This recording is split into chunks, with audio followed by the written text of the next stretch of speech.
Turn around and dip and roll the shoulder and use your arms. Tantalise. Tantalise, honey. Yes? No. Turn that bloody thing off. Come on, love, let's do it. No. Take them out one at a time. Max? Nothing, Mr. Daly. BAT, please. Aye? Vodka and tonic. Oh. Hey, what's all that about? Leonard, best of the business. Any new girls we get, Leonard shows them how it's done. He used to be on television. Did he? He'd certainly fooled him on What's My Line, wouldn't he? What is that? New decor. Smart, innit? That'd be £2, please, Mr. Daly. £2? No wonder you're having the place done out. Well, Mr. Simmons is here. I don't usually pay for drink. Hello. If you're paying, I'll have one of these. Cheers. That'd be £3, please, Mr. Daly. You just here for the dress rehearsal? You're going to stay and watch the real thing, eh? I'm here on purely philanthropic grounds. Filling who? I am here on your behalf. I've come to see that you've settled in all right. Not to watch this unnatural behaviour. With inflated prices. You are here to check that I turned up or not, so you can get your whack off of Simmons. Listen, what about the other geezer? Oi. What? The other geezer, Simmons' regular bouncer. What's happening to him? He'll be up and about in a couple of weeks. Yeah, you're all right here till then. Up and about? You told me last night he'd been nicked. Oh, well, no, not really nicked. More sort of, gashed. Gashed? That's Frank Downey. Frankie!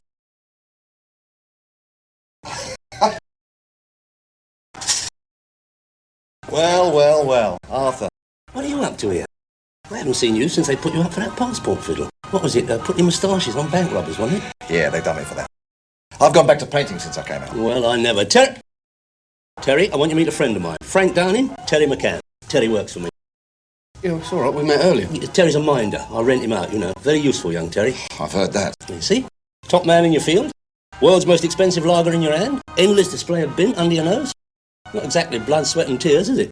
No, all right. I'll manage, yeah. But I want to see some money for it at the end of the night. Yeah, of course you do. I'll pop in later with some reddies. You can buy me a drink. Won't let me forget that, will you? I'll tell you what. Couldn't paint a moustache on him, could you? Maybe he'd leave the country. Is that a full-time game, Frank? Painting tarts on walls? That's just for drinking money. I'm doing some of the real stuff these days. Oh, well, I might be able to help you there. A friend of mine wants his squash court re-emulsion. If you'd like to name your price, I'll have a word with him. Not house painting, Arthur. Pictures. Paintings. You know, you hang them on the wall and look at them. Oh, paintings! Like Rembrandt and all that lot. The old Velvet Hat Brigade.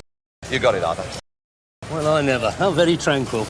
There can't be a living, can it, Frankie? I mean, you have to be dead before you make any real money at that game. With the ones I do, they usually are. If you know what I mean.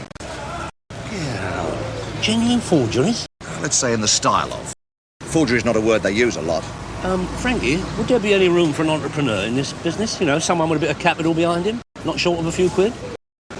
You serious? Of course I'm serious, Frank. I'm talking about money. Very serious stuff. All right, Arthur. What are you doing right now? £5 for a programme? God, they've got to be into a profit before one of these even comes off the wall. It's all a con. Look around you. No matter whether the picture's genuine or not, they're all hyping each other. You know, game's like any other business. It's all down to acquisition, investment, and pure greed. They want to be conned. They con each other, and they con themselves. Well, business is business, Frankie. I mean, that is what makes the world go round. That's the beauty of it. They make their own rules in this game. Come on, let's take a wander. I'll tell you about it. The point about art dealing is that it's all down to what they call provenance. Oh, yeah. That is, proving whether a picture's authentic.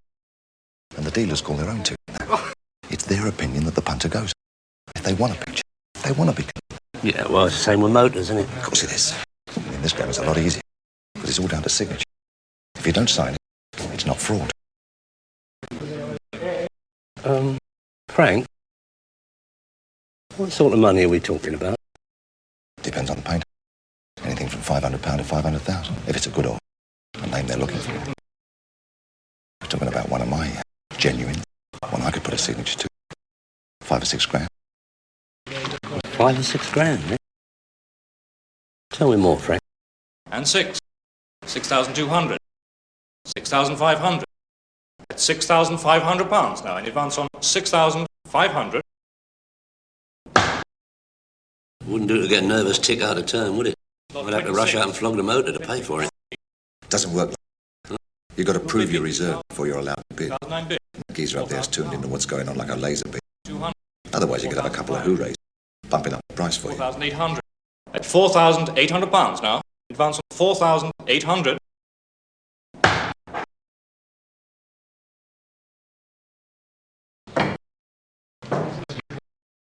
Lot 27, 19th century hunting scene. Unknown artist, possibly by J.F. Fernley. Bid me 2,005 this. 2,005 I'm bid. 2,800. 3,000. 2,002. 3,500. Who are they all, Frankie? I mean, they don't look like your common garden art, do they? Exactly long hair and glasses. Dealers from all over the place. Paris, New York. Agents for private buyers. They don't like a lot of publicity in this game, so nobody knows who's buying what for who. Fine. Or why when you look at half of it. 1,800. I can tell you who one of them is right now. And Yeah. 6. Who's that? Bald-headed geezer, gold-rimmed specs, second row. His name's Rory Quinn. Got a licence to print money down in Fulham. He's a bookie. Advance on 6,000. I think I'll have to get down to some serious research into this game, Frankie. I mean, if Quinn's got his nose in a trough, he's got to be favourite. Lot 27, 6,500. R. Quinn. Come on then, I'll give up. What is it? Arthur? Terry, that cost me £7.50. Unofficial arts review? Art review? What's all that about? This, my son, is the official form book of the art trade. I do not intend to start laying the odds without a little bit of research behind me. Arthur, people do not bet on paintings. Not in this country, anyway. Hold on, you're onto a fiddle, aren't you? You're pulling a stroke, aren't you? For your information, I'm about to make a foray into the artwork. Something a little more aesthetic than used cars and Japanese watches. Are you saying you're setting yourself up as an art dealer? I don't believe it. You don't know anything about art. It's all in here, isn't it? Names, dates, stables, starting prices. Yeah, listen to this. Look. Atkinson Grimshaw, Whitby by night. Signed, 1883, on canvas. 19 3/4 by 29 3/4. Auction by Woods. How much? How the bleed know what I know? £7 And that is only Atkinson Grimshaw. Who's he? Oh, I don't know. But it's not the point, is it? The point is that one of his murky moonlit numbers is currently valued at £7. If I could pick one of them up for a tenner in a junk shop, I'd be well in, wouldn't I? So that's your new career, is it? Looking for undiscovered Atkinson Grimshaws. Well, listen, good luck. Hope it all works out. And if you ever find any, give us a shout. I'll help you carry them all home. Oh, it's funny you should say that, Terry. Because I was not going to impose on your free time, but there is a little favour in that direction you could do for me. Favour? What favour? What do you mean, favour? It's 10 o'clock, Frank. Brought you some coffee. Oh, yeah.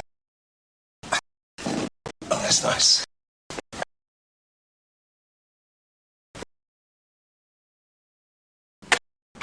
Listen, Frank, you've got to go this week.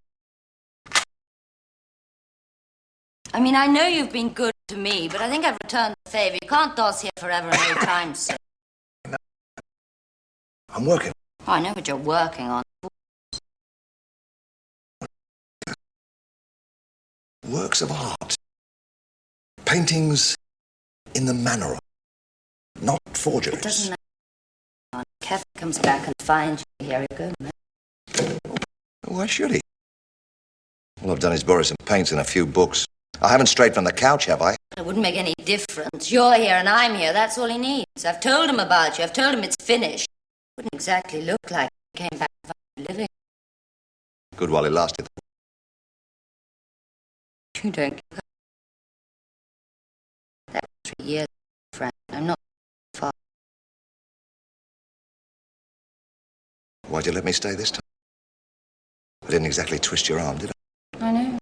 I must be silly, mustn't I? But not that silly. And you've got to go as quick as you can. Please, Frank, don't make any trouble for me. Bonjour tout le monde. Ici France Inter. Bonjour tout le monde to you too.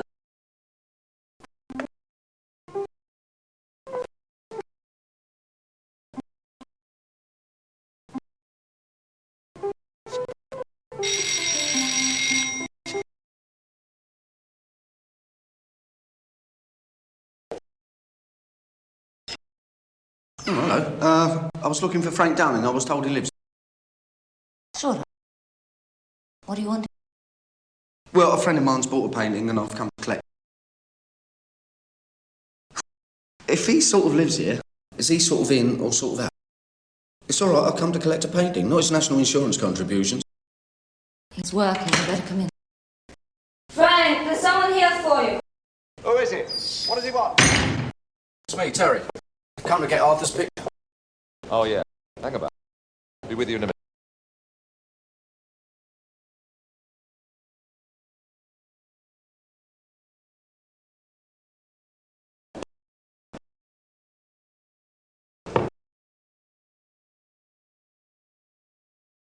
Yeah, it's good, isn't it?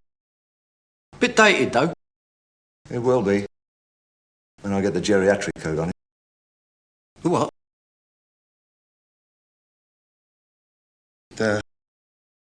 Did Arthur say anything to you? No, he just said come and collect a picture. Didn't mention any geriatrics. No. No, he wouldn't.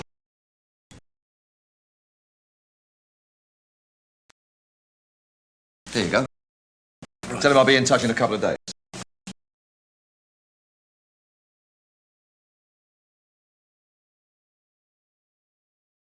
No, sorry. Well, I'll see you then. Cheers. Yeah, it's nice, that, isn't it? I can't see what all the fuss was about. Yeah, go treat with all the other stuff you got here. What do you mean, stuff? What do you know, anyway? Only canvas you ever studied was covered in blood and boxing boots. Oh, it's a very fine piece. Reflective. Mellow. Fake. What do you mean, fake? Does that look like a fake to you? Well, no. No, that don't. But you do. I beg. Oh, come on. You're no more an art collector than I am. Oh, no? What do you think all this stuff is? You're surrounded by very tasteful artefacts. This will blend in very nicely. I thought I was there, wasn't I? That little setup he's got, he can knock 'em out like ice lollies.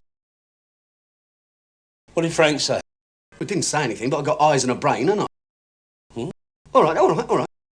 Do you know what a geriatric? Do what? You should do. You're holding one. Yeah, you see, it's the finish they put on to make 'em look old. Geriatric. Get cool, blimey. You should know about that, shouldn't you? You see, it's varnish, bit of dust out the hoover, under the sun lamp for a couple of hours, and hey presto, one old Victorian masterpiece, brand. What you been doing? Watching Open Bloody University? O-level art forgery. Well, I'll be careful. What? That's how Jesse James got shot. He was a bandit and all, wasn't he? Up a bit. Left a bit.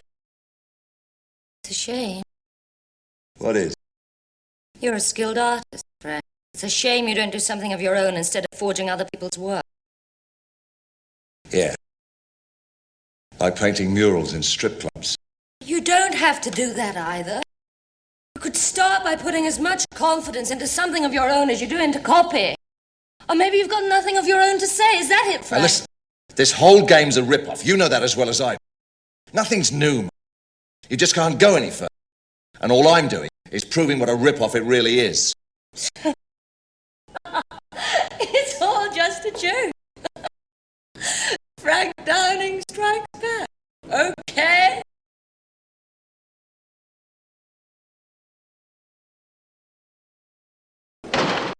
Femmes sont toujours les femmes. Et merde pour la différence.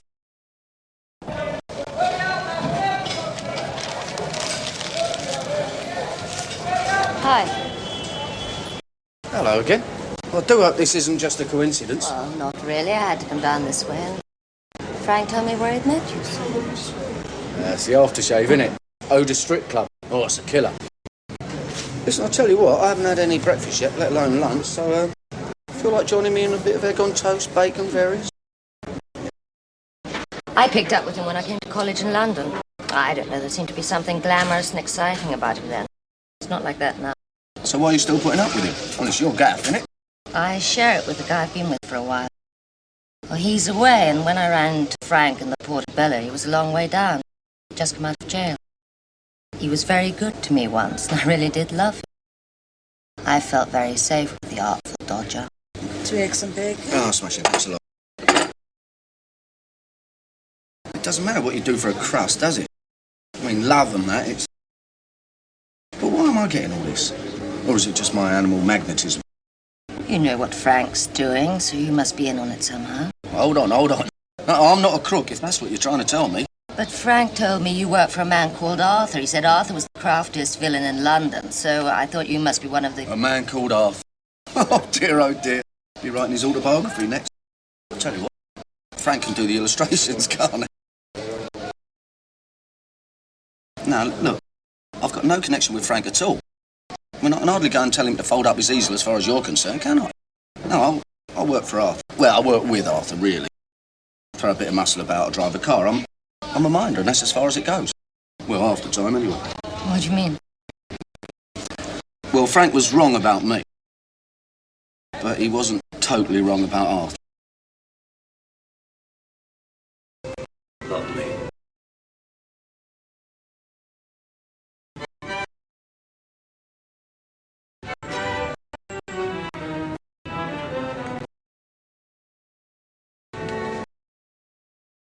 Interesting, isn't it? Of course, Delaunay is generally regarded as the inventor of Orphic cubism. I wouldn't say this was Orphic in the strictest sense of the term. It does have that fusion with Fauvism that anticipates pure abstract painting. Yeah. You in a business, then? Oh, yes, indeed. I picked that up at an auction in Paris last month. A little out of the mainstream these days, but I like it. Just the same concern with the emotional effect of colour as, well, any of the Impressionists. Don't you think so? Oh, no, I'm no judge. No, that's why I've come to see you. Really? Well, if you could tell me what it is you're looking for, I'd be glad to advise you. Oh, no, I'm not buying. No, what I require is a professional evaluation of a recent acquisition of mine. I take it you mean a painting? A paint, yeah. But more your representational, not like all this rubbish, the things you've got here, More your horses, cows, chickens. Real painting, Real painting? I see. Well now, is it contemporary work? No, it's not contemporary. Definitely not contemporary. I mean, it's been in the family for years. I only came by it after a recent bereavement. God rest her soul. It was covered in dust when I got it. Well, I mean, she was out of the ark herself, so it can't be, can it? An heirloom, eh? Well, these things can sometimes be of value. Mr... Daly. Arthur Daly. I'm in the entrepreneurial line myself, property, automobiles, manpower services, that sort of thing. Nothing as specialised as your case. Which is why I've come to... Yes, of course. Well, perhaps if you could show me the painting itself, Mr. Daly, I might be able to express an opinion for you. No problem. No problem at all. The only trouble is, it's the old eternal triangle, isn't it? I mean, if I had a word with Frank, it would just make things stickier. But what about Arthur? Maybe if I said something to him... Arthur? No, he's not too receptive to things like that. Not unless there's a few bob in it for him. No, whatever he and Frank are up to, they're up to it together, aren't they? Your best bet is just be straight with your geezer. Honesty is the best policy and all that. Unless you've got something to lie about, and you haven't, have you? No, I suppose you're right. It's just I've got myself into a silly situation, that's all. Thanks for talking to me. I hope you didn't mind. It's a pleasure. Mind how you go. Listen. It'll work out. It always does.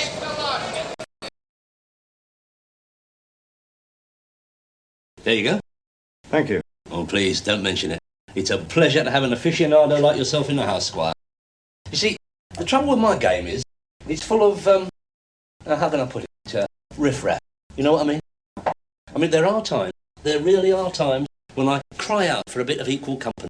Yes, I'm sure you do. So, what do you think then? Interesting. Very interesting. I'd say early Victorian. Ah, there, that's just what I said. Handed down over the years, and then bunged up in the attic with a rocking horse and forgotten all about. I think I'd go so far as to say you had a heading here, you know. Eh? The artist, Mr. Daly. John Herring. Either him or his son. They were both painters. Pity it's not clearly signed, but no matter. They painted in the same style, and they're both sought after in the Victorian market. Herring Sr. actually did some work for the old biddy herself at one time. Oh, the Americans love it. Well, I never. A herring, eh? A genuine herring. Yeah, what funny names they seem to have, don't they? Yeah. Well, look. We've got initialing here, do you see? GBH? JFH, actually. John Frederick. Still doesn't help us as to father or son. Same style, same name. It's a guide to authentication, though. Is it? So what, you think it would be worth a couple of shillings, eh? 500 or 600, possibly. Well, You might get a little more at an auction, of course, but that's an uncertain business without full authentication. If you are thinking of a sale, I'm sure my gallery would be prepared to make you an offer. I hadn't really thought about it. I mean, I suppose it would help to pay for the funeral. For 500 or 600, you did say? Well, I think we could offer you something in that region. I don't know. I mean, what would it be, a family heirloom and all? Well, if you'd like to think about it and give me a call. No. Hang on. You another drink? Terry? Lager? Yeah, but yeah. No, I'll tell you what, I'll have a brandy, please. Why not? Large brand. Nah, stick a bit of ice in it. Put it in an egg cup if you really want to impress him.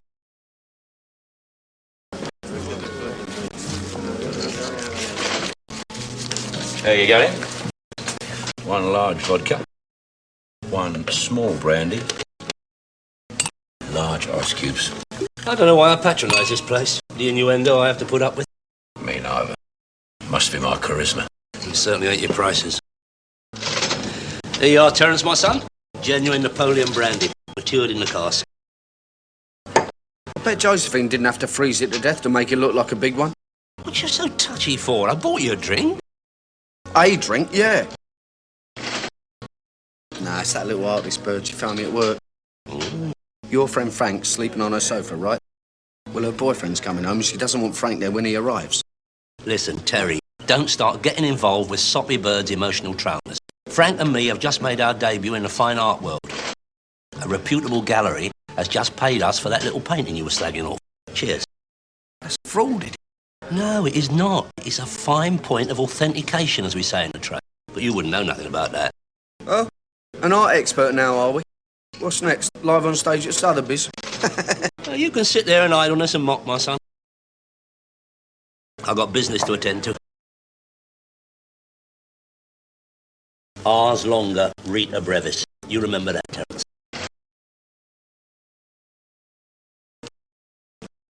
Jerry? Peter? Just something rather interesting has just... Well, I bought a painting from some jack-the-lad figure who came in off the street. They're fake, but the quality is extreme. I'd be very curious as to where it came from. I mean, if he's got an artist, I'd like to meet him. We could move this stuff by the crateful across the wall. Yeah. Name's Daly. Arthur Daly. There you go, then. Went off all right, then? Like a charm. And this is only the beginning, Frank. With your talent and my selling power, we could go into business. Not that sort of game, Arthur. I'm not that sort of bloke either. What's that supposed to mean? You're a forger, so keep forging. No, thanks. You get me a couple of grand for the big one, and I'm off somewhere warm and sunny for a bit. Look, you do a dozen of them racehorse numbers, you can retire to Torquay. That's warm and sunny. I told you, Arthur, it's not that sort of game. You do a couple, slip them onto the market, and leave it. Change your style. I got to get out anyway. I'm tired of dossing around in this town. Oh, dear. That young bint of yours, is it? Not mine, Arthur. Not anymore, anyway. Where are you going to go? Morocco, maybe? Morocco? That's full of Arabs, isn't it? Standing right in their nightshirts, getting dysentery. But why don't you hang about here and earn a few quid with me? Don't worry about me, Arthur. Look, you want to get Quint to go for that painting? That's fine. Otherwise, I'll knock it out in Brighton. No, don't talk like that. I'm seeing him today, aren't I? Makes you so sure he's going to want it. I've checked up on him. He is mad about pictures of Gigi's. He's got them everywhere. You'll love it. You ever been to Morocco, Arthur? No, what? On my stomach?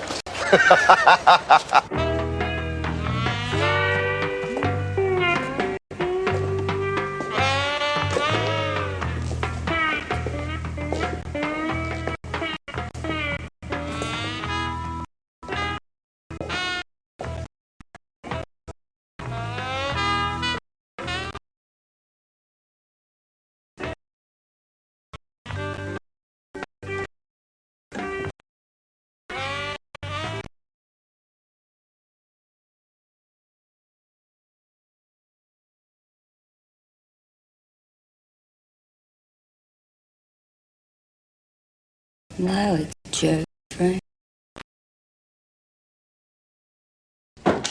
Yeah? Rory? An old boy called Arthur to see you. There we are, Squire. Good luck. See you next year. Rory, my old son. How are you? Still printing money, I see. Yeah, I can't grumble, Arthur. Added a couple of shops to the chain since I saw you last. How's yourself? Oh, not bad, not bad. Can we talk? Give us a moment, would you, Joe? Yeah. Sit down, Arthur. What's on your mind? Well, the thing is, Rory, I've been branching out a bit lately. You know, wider spectrum of business interests. Oh, yeah. Yours was a bit of a dabbler, Arthur. What's it this time? Second-hand light bulbs? No, nothing like that, Rory. No, strictly upmarket this time. It's what you might call an investment in the aesthetic realm. Works of art. And when this particular piece came up, you sprang to mind immediately. Did I now? Why was that? Well, delicate, Rory. Delicate. I mean, normally, I would have utilised my affiliation with a gallery that I did. But this one is not for the open market. More for your private collector. You know, someone like yourself. You mean it's nicked? Yeah, well, not put too fine a point on it, yeah. What is it? That is the beauty of it, Rory. Right up your street. Winner of the 1821 St. Ledger. It is a masterpiece. It makes you want to reach out and give it a sugar lump. You're telling me you got a John Herring? There you are. One connoisseur to another. How did you guess? I guess it ain't in it all. You painted 33 St. Ledger winners. I got 2 of them myself. Rory, I don't know what to say. I mean, you only need one, you got the treble up. I mean, for your eyes only, but that is the whole frisson of collecting, isn't it? You only need 30 and you've got a complete set. Where'd you get this little item from, Arthur? Paintings don't fall off the back of lorries. No. As I understand it, was a furniture removals van. You know, one of them firms that pops in while you're in Barbados. Oh, no comeback on it, stand on me. And they are anxious to make a sale. All you have to do is give it a nod. What'd you say? All right. Bring it round. If it's what you say it is, we'll talk money. My pleasure, Rory. My pleasure. All right this evening?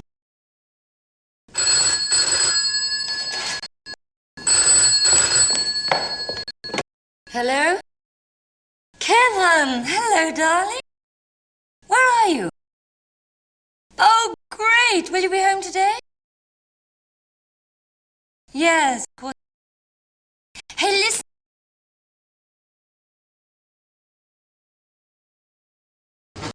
Over here in Sood's corner, darling, please.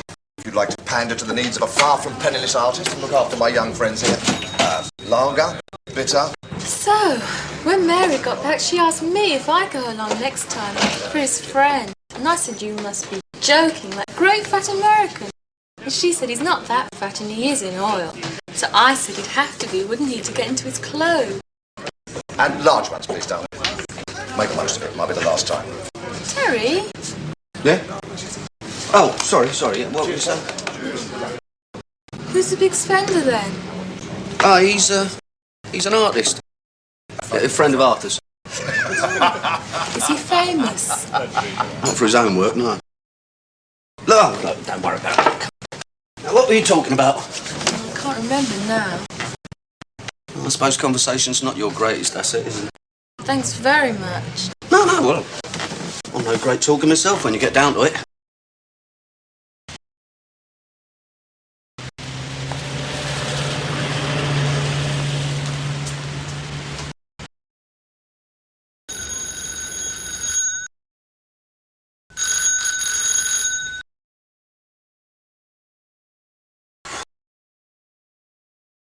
No wicked for the peaceful, is there? All right.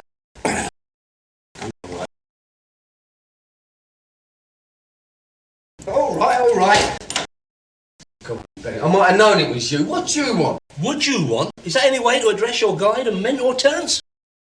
Hey, I didn't get you out of the bath, did I? No, not out of bath. Listen, I'm a bit busy as it happens, so do you want to come back later? Well, no, I'm here now, aren't I?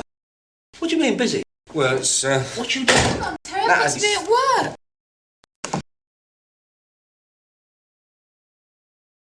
This hour? And in daylight? Have you got no sense of propriety? Haven't put licensing hours on it yet, have they? Anyway, what's it to you? Well, if this is how the underemployed spend their time, I'm not surprised it's all going down the drain. Shouldn't think you've got the strength to do an honest day's work left, have you? You'd know about an honest day's work, wouldn't you? I've seen her before, haven't I? Well, most of her, yeah. She works down the club. Anyway, I've got a job for you. If you can tear yourself away from your rampant sex life to worry about little things like paying the rent. Yeah, all right, what is it then? I suppose it's not getting your mate Picasso off the floor from the Dolphin, is it? No, eh? What, Frank? What about it? Well, I saw him there this afternoon. Well, Oh, that is lovely, isn't it? That's all I need for a workforce. Stripper's gigolo and a drunken superannuated beatnik. Where is he now? Well, I'm not his mind. Why should I care? Because I have set up a deal with Rory Quinn. We've got to take Frank's picture round to Quinn's gaff this evening. Oh, have we? So that's the job, is it? Saving your neck from Quinn while you stitch him up? Nah, leave me out. I think I'll go back to bed. No, it's not like that, Terry. Look, it's just a question of delivery and collection. Deliver the picture, collect the cash. You heard what she said. She's got to go back to work. I mean, look. What is 5 minutes unbridled lust against 20 notes in your... Be sensible. All right, be good. 50. Do what? For riding round for a couple of hours in my car? Don't be silly. No. All right. 50. 25 up front. Oh, God. You'll pauperise me. I doubt that very much, Arthur. Thank you. Well, better get some gear on, hadn't I? Please do. Oh, it's going to take a few minutes, like, so, well, you might as well wait in the car. No, I'm fine here, I'm fine. No, you'd be better off in the car. No, I'm really. all right, I'll have a cigar. No, I hate you smoking in the flat. Well, I'll make a cup of coffee. Yeah, have a log. No, I don't like that. No, drink that, guys.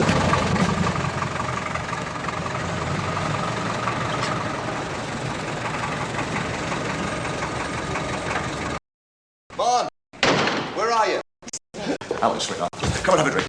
Frank's in the money again. Yeah, I can see that. Going well, Frank. Don't stop. Now listen, I've got a real wedge coming today. This is nothing. Why don't we just take off? Just you and me. We did it before.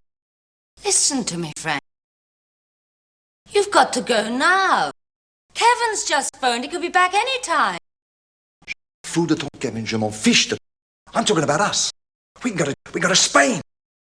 Morocco. Turkey. Get it into your brain, will you, Frank? It is finished. I was stupid to let you come here in the first place. Now, for God's sake, just get your things and go. Just had enough for that paint. Guess how much? I don't care. I don't know, and I don't care. You've got money, you've got friends, so just leave me alone. I don't want you. I don't even like you anymore. Can't you see that, you stupid, selfish old man?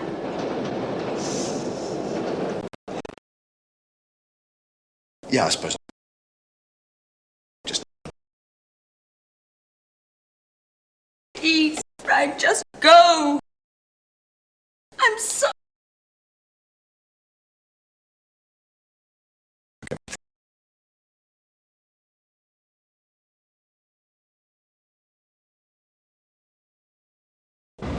You're sulking, aren't you? Because of that bird, eh? Tell you what, I reckon you're jealous. Ah, don't talk ridiculous. Just bear in mind I am not your tart's taxi service, eh? She had to get to work, didn't she? And you wanted me on the job, didn't you? Or off it, depending how you look at it.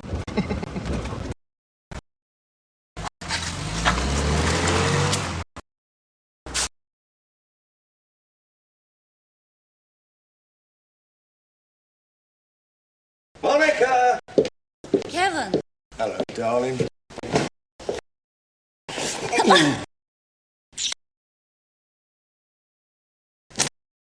Don't worry.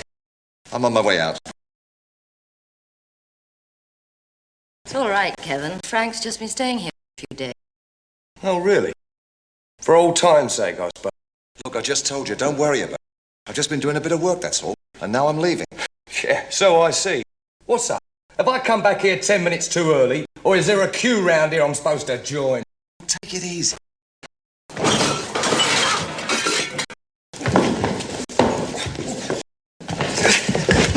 it!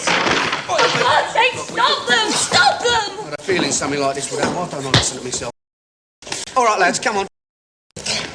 Oh, wait, come on. Ooh. I said that's enough. Do something, whoever you are! Right?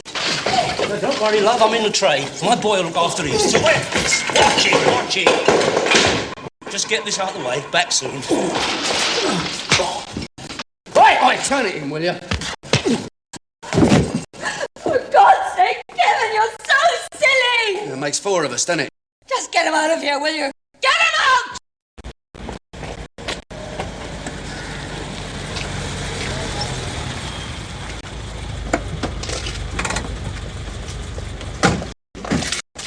Well, Mr. Daly, another of Grandma's dusty heirlooms. Hey? What's this? What are you doing here? Much the same as you, except that Mr. Downing has accepted my offer for his work rather than yours. Do what? He's really very good, you know. I've already covered my investment on the last one, and this one sounds even better. Yeah, get your feet hands Look, off do you there. mind if I... Terry, I'm being robbed! Ah, Mr. Downing. Yeah, you get in a car. You're enough trouble as it is. All right, come on, what's all this about then? I have an arrangement with Mr. Downing over that picture. No, I think you'll find it's first come, first served. You see, Mr. Downing had a prior arrangement with us. Let's not make it unpleasant, shall we? No, quite right. Let's not make it unpleasant, eh?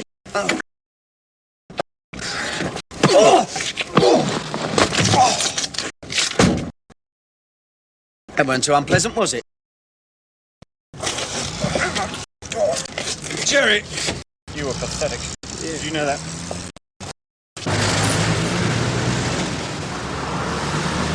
I'm mortified, Frankie. I truly am.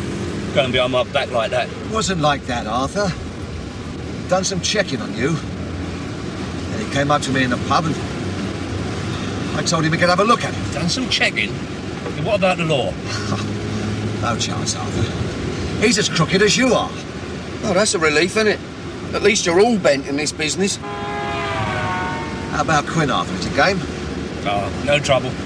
We'll drop you off at Terry's place, then we'll go on round and do the business. Excuse me, do I have a say in this? I do live there, you know. For goodness sake, Terry, be a little charitable. You've just given a man a mild pounding. Least you can do is offer him somewhere to recover his wits.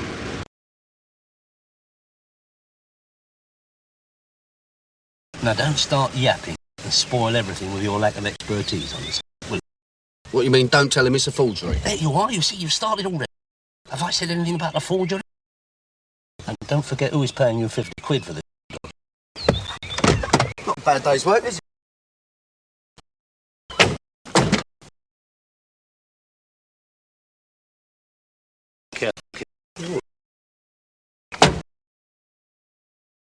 Oi, what date was this supposed to be painted? Never mind about the date. Just bring it. Arthur, I think you better have a look at this. You worry about the fly-by-night strippers. I'll worry about the picture business. Shut up. All right. There you are. I mean, it looks so at home, doesn't it? I mean, that could have been painted for you, Rory. Of course, it's not Orphic in the strict sense of the term, but, I mean, it's got a confusion of energetic emotions, and it predates it from the other lot. That was half the reason I thought of you when I first saw it. Rory will appreciate the tonal qualities of this work, I said to myself. And that was without being aware of your fondness for the equine subject. That's why he's so sought after in America. They cannot get enough of him over there. They're very fond of horses over there, aren't they? You know, the Wild West, all that sort of stuff. Bandit country, innit?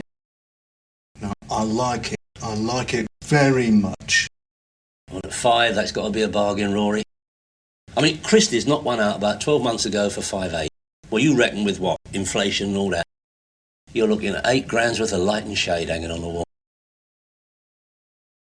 All right, Arthur. Done. Just hang on here a minute. Yeah, of course.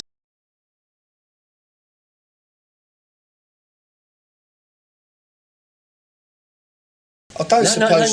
No, just don't say a word. You talking about lucky? What you witnessed last night was the art of the entrepreneur in full bloom. I mean, Frank's got his 2 grand to go and play Lawrence of Arabia. Quinn's drooling over a new Gigi on his wall. And I made more money than you'll see in 6 months. Now, luck had nothing to do with it, my son. Consummate skill, that's what it was. Oh, I'm glad you brought up my financial status, because you owe me 25. All right. I'm not going to leave the country, am I? Well, Frank hasn't he? And you might well when Quinn discovers the deliberate mistake in his 150-year-old masterpiece. Mistake? What deliberate mistake?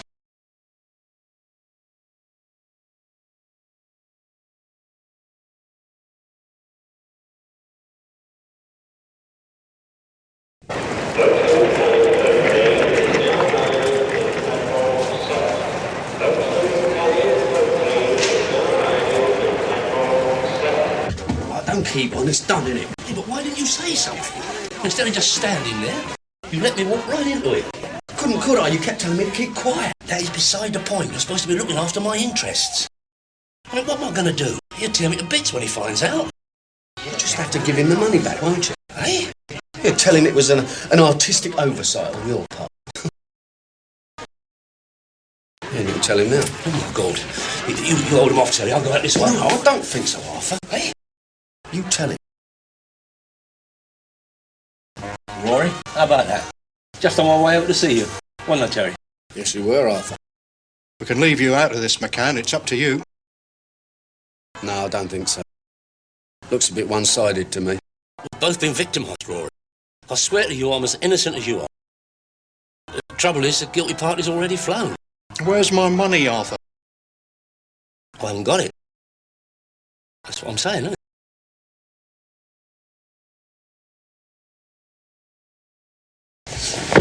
Terry!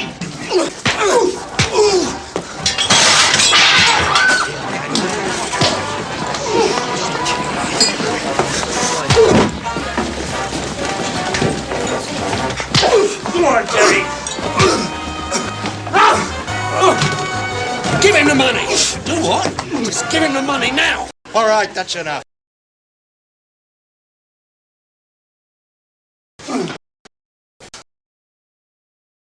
You might find that's a bit light, Rory. But Arthur will split the difference with you. Won't you, Arthur? Oh, yeah. It's only fair, isn't it? Very fair-minded, my Terry. See, the other fella is abroad at the moment, so you're both going to have to put it down to artistic licence, aren't I mean, it's not a bad picture. you? No. Even with the Timex. Yeah, all right, I'll buy that. You're a useful fellow, McCann. Any time you feel you're wasted on that tow rag, just let us know. I might just do that.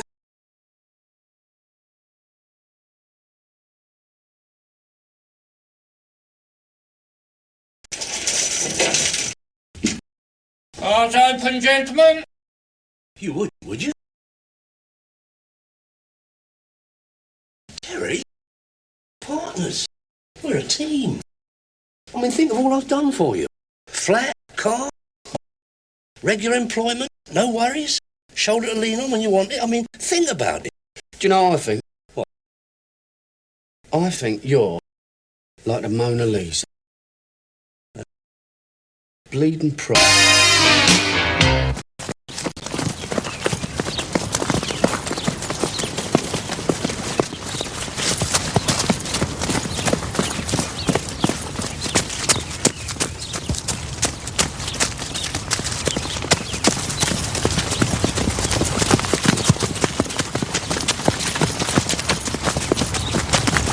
Man was well pleased, Terry, well pleased. Wants to know if you do the same next week. Well, for that, I had to have 3 fights in that Kazi disco. Had all my ribs kicked in one of them. But those are the natural risks of your chosen profession, my son. Oh. You wouldn't be getting blows in your vulnerable regions if you kept in shape a bit more. I mean, when did you last have a workout in the gym? About a week ago. There you are, you see? That is just what I'm talking about. I mean, for a geezer in your line of work, that is not a good thing. Tell him, Dave. That is not a good thing. See, man knows. Now ask yourself, what is your only asset? I can still pull a bird. That is a good thing. Yeah. Your body, Terry, your body. Look after that and it will look after you. And you, Arthur. And you. There's no need to take that attitude, Terry. It is true, I am a businessman, and you are a kind of investment, but I am also your friend and provider. Don't forget that little item. Yeah, you're a million to remind me if I do, aren't you? Now, all I'm saying is, you only take out of life what you put into it, plus a little extra if you can find a few mugs. I wish everyone had your sense of humanity, Arthur.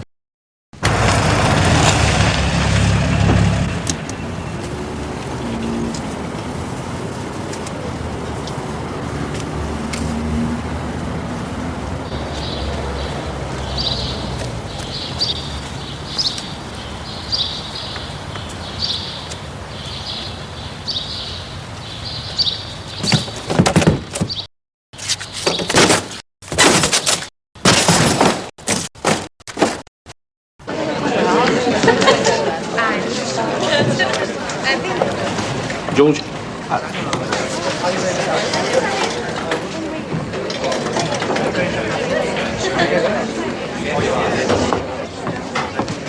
Hello, Arthur. What you up to these days? Don't thank me till you've tried it on.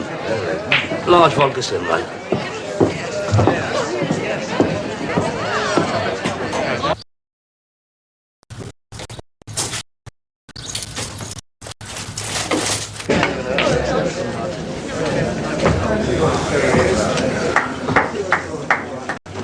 Okay, folks, let's have a bit of hush.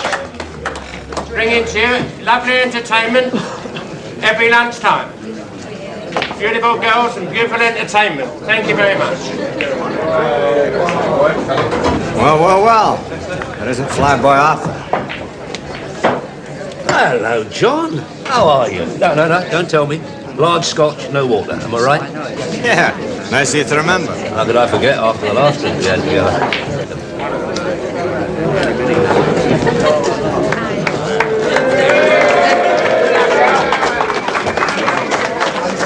Well, how's your noble profession? You still at it with the local rag? Yeah, still at it. I thought you were going to turn it in. Write a book or something, as I recall. Yeah, me and every other bloody hack.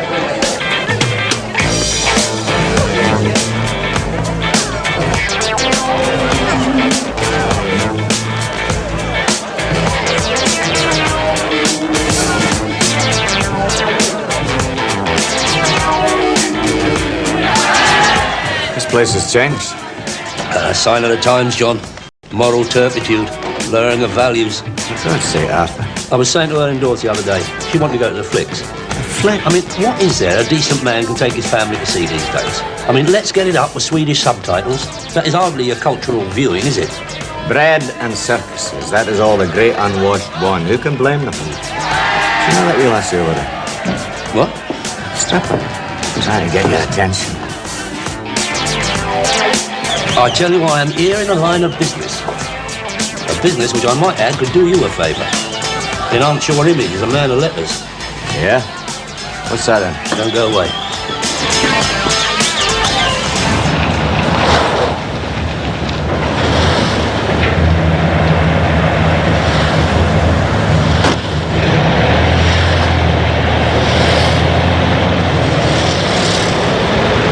The man's got Savile Row on his back and he says not bad. Tell him, will you?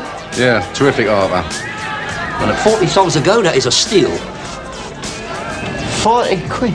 Oh, it's a nice jacket, Arthur. Did I say 40 to you? Sean, I wouldn't dream of it. What, earn out of a pal? But look, I'll tell you what. They stand me in 30 sobs a lump. I'll let you have it for 35. I don't know. It's... Oh, go on then, have it at cost price. Buy me a large vodka. I can't say better than that, can I?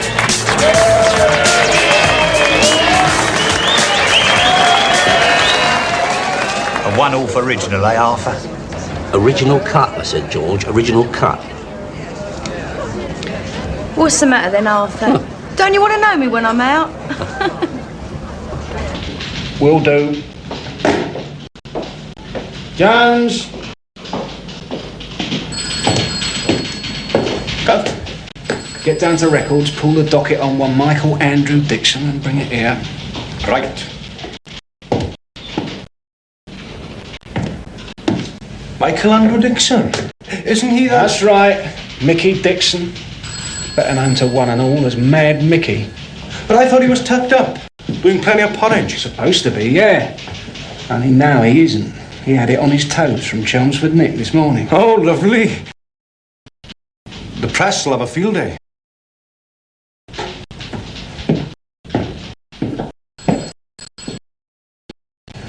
Why me?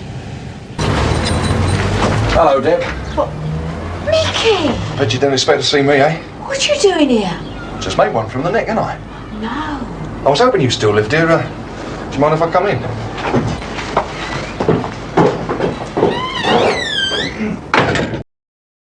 He's a big gun, isn't he, Gov? And handsy with it.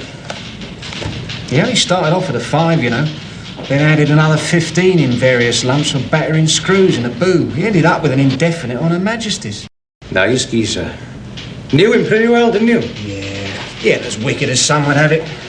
Bit simple, really. Always getting used by faces to do their hammering for them. Still, there's a dot on the card he won't want to come quietly. If we try and feel his collar. Well, that's for sure. Tell you what, get onto the net, get the details on his letter sheet and who's visited. Well, it'll give us somewhere to look for starters. Listen, I know I've sprung it on you a bit, but... A bit? For goodness sake, Mickey, every bleeding cop in England will be out looking for you. I'm sorry, Deb. I didn't know where else to go. It's hard to know who you can trust on the out these days from what I can make out. Grass is knee-deep, isn't it? Oh, Mickey. Look, all I want's a place to flop for a few days until I get things sorted out, eh? Oh, Mickey. I'll go. I wouldn't want to get you into any sort... No. No, hang on. I just need time to adjust. You hungry? Starving. Egg and bacon? Terrific. Had it away? Mickey? Chelmsford this morning. Knew him quite well, didn't you? Well, years ago when we were both fighting, yeah. So you haven't been in touch with him since he's been away?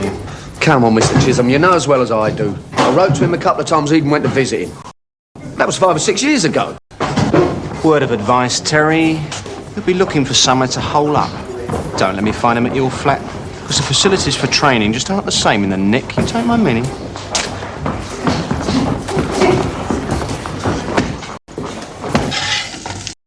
I heard you were doing all right. You know, settling down and that. Yeah, well, they kept putting me on a promise, didn't they? Promise? Yeah, about the release date, you know. Well, I stood it, didn't I?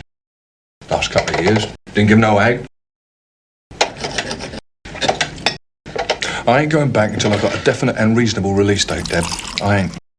I'll kill anybody who tries to make me. That ain't very clever, is it, Mickey? I mean, there's hundreds of them out there, thousands. Coppers, Army, God knows who. Well, you can't kill them all. And you'll be an idiot even to think of hurting anyone in your position. And they'd definitely throw away the key. I've got this idea, haven't I, Deb? Geezer and the shovel give it me. What idea? Gotta make a protest, ain't I? Gotta write letters to the newspapers, telling them what liberties have been taken with me. Could I demand inquiry like? Just like that? Well, I ain't the lunatic they make out, Deb. I've been Geezer told me the word, Represented. Misrepresented. Yeah, misrepresented in the papers and that. And you think, if you tell them that, they're going to be more sympathetic to you? Gotta try, ain't I, Deb? Gotta try.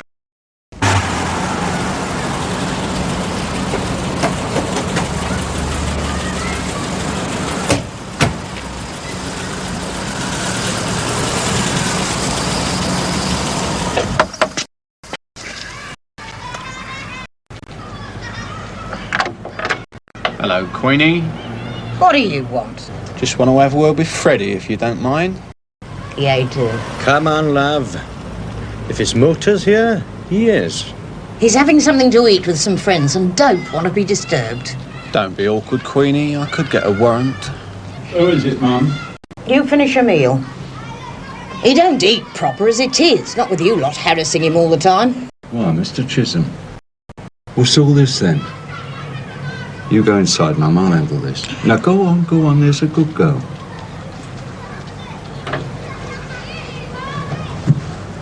Some problem, is there?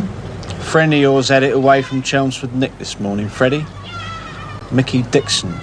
It's possible he could have reached London by now. Oh, no, Mickey wouldn't come here. It'd upset my mum, and that'd upset me. Well, you won't mind if we take a look then, will you?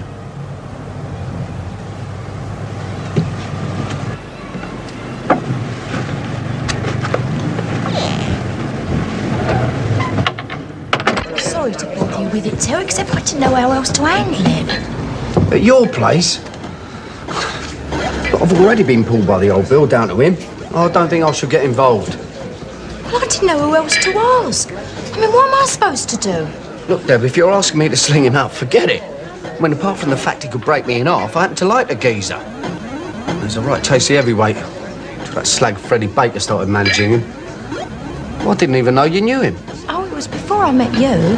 I was only a kid at the time myself. 2 kids together. Only I grew up. Oh, I like him. I feel sorry for him. You understand? Yeah, I understand, yeah. Listen, do you prefer doing this to the clubs? Well, money's nearly as good. I can do 2, sometimes 3 pubs a day. Oh, will you have a word with him, Tel? Yeah, I'll have a word with him, yeah. But I ain't going to ask him to give himself up.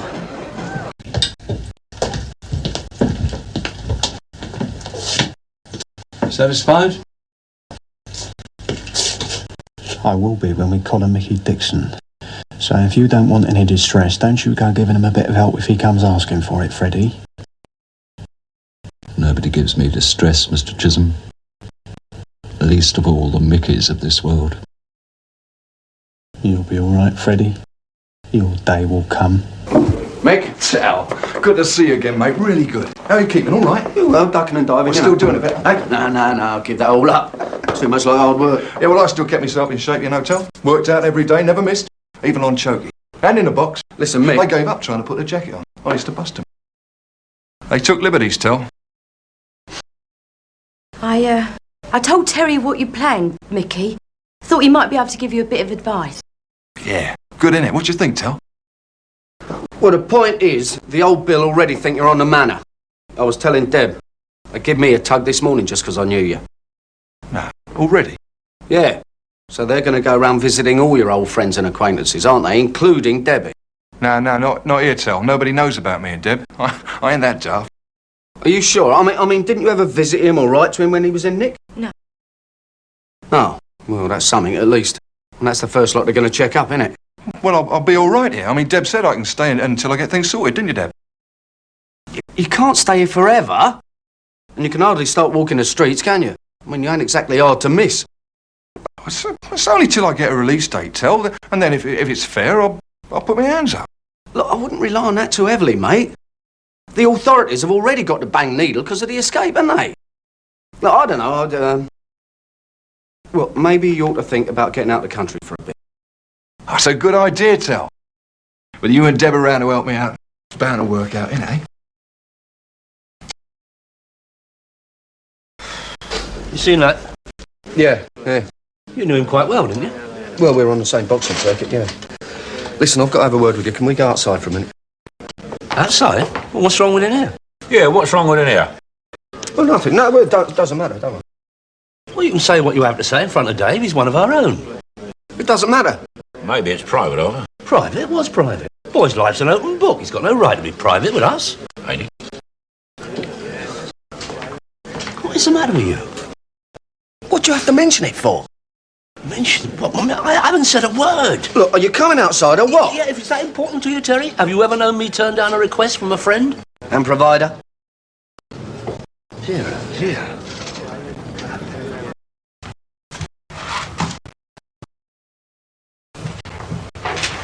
There you go. Oh, thanks, Deb. Appreciate it. Mickey, don't you think... What? Doesn't matter. Fancy a coffee? I fancy you, Deb. I'll make the coffee. You some sort of crank or something? I mean, have you lost all control? I mean, the man is a loon. The police force of the entire country's searching for him. Probably the armed forces too, I should know. I'm not harbouring him. Debbie is. Debbie? Is that bird of yours who does the... Yeah. No, he's an old mate. give him a leg up. Well, what am I supposed to do? He's going to need money, isn't he? And maybe a passport. I thought you could help. Money? Passport? Terry? You are talking about a conspiracy to pervert the course of justice. It's never worried you before, has it? Oh, nevertheless, I must draw the line somewhere. This is very dodgy, Terry. I mean, I am not a prison sort of person. I wouldn't like it. I would suffer considerable mental stress. You wouldn't be saying all this if there was a few bob involved, would you? That is a gross assessment of my generous character, Terence. I am a practical and realistic man, that's all. Do you think there could be an earner in it? Well, yeah, I suppose you could sell the story to the Sunday papers or something. Oh, that's not such a bad idea after all. Are you joking? No, listen, you could do the boy a right favour. You know, personal interviews like they done with Bigsy and Richardson and all that lot. I mean, the papers pay good dough for that sort of thing. No. I would only want my handling fee. Goodbye, Arthur. No, Terry, now listen. Listen, you want to help the boy, right? Yeah. Well, it takes capital to keep out of the long arm of the law, you know that. Now, can you think of a better way for your pal to make that sort of money without hitting someone on the head? No, of course you can't. Come on, have another drink. Come on, it's your round. See how this sounds now. Sir, I had it away from Chelmsford Prison in order to... Hold on. Escape to be better than had it away, don't you think? Yeah, definitely. Oh, yeah. More proper like, you mean? Yeah. Escaped. Right. Sir, I escaped from Chelmsford Prison in order to bring to the attention my diabolical situation. I don't know about diabolical. Well, it is diabolical, isn't it? Yeah, but what Terry means is that you have to word these things in the right sort of terms, less, well, provoke. Yeah, sort of diplomatic, you know. Oh. Why not put unhappy situation? Yeah, that sounds about right, yeah. Right. I'm happy. Bring the attention my unhappy situation. Full stop. Yeah. To be honest with you, what I'm after is a possible date of release. Shall I underline that bit? No, I wouldn't, no. From the age of 10, because I've got no family, I've been locked away in some institution or other under this or that act, and I don't think it's fair, sir. I am not a sex maniac, nor a murderer, nor am I not a danger to the public like what they say. I have been more than punished for what I did. Yours sincerely, Mickey Dixon. If he doesn't want to come quietly, we don't argue. Simply let him do a tosy. Of course, our report will say that we did our best to restrain him, and it can question the fact that we failed. Heroically, of course. Of course. And if asked why we didn't request backup, we were simply making routine inquiries with, much to our surprise, etc., etc. What's the point? The point, Jones, is that this way we're seen to be doing our duty with a lot less chance of getting hurt. Who gets you? Well, he's not going to feel unduly threatened with just the two of us fronting him, because he knows he can walk right through us. But if he feels threatened, like any other animal, he's likely to get violent, and personally, I don't want to be around when he does. And I know you don't, right? Right.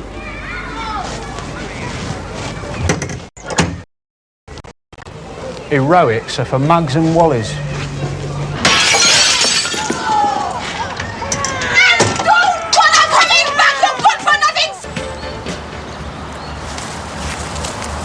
You took your bloody time, didn't you? Has your noble profession stagnated to such an extent that not even the word scoop can spur you to enthusiasm? For God's sake, Arthur, what the hell is all this? Shush. You can't be too careful. What sort of bloody no man's land is this to me? Can we not go to the pub for a wee drink? Too many years, John, too many years. If you're thirsty, stick your beak in there. Arthur, it's a drink I want, not a bath. Come on, let's walk. Jacket looks tasty. Oh, for God's sake, Arthur, what is this? Have you found Martin Borman camping in Shepherd's Bush Green or something? Pay a lot of money for a story like that, would they? The papers? You're not serious. Not Martin Borman, no, but another notorious criminal at large. For example, one Mickey Dixon. 58, 59, 60, 61, 62, 63, 64. Just having a workout. Post the letters. Yeah, up west. This should last us a couple of days. Well, maybe. Here, I was trying something when you were out. See what you think, eh?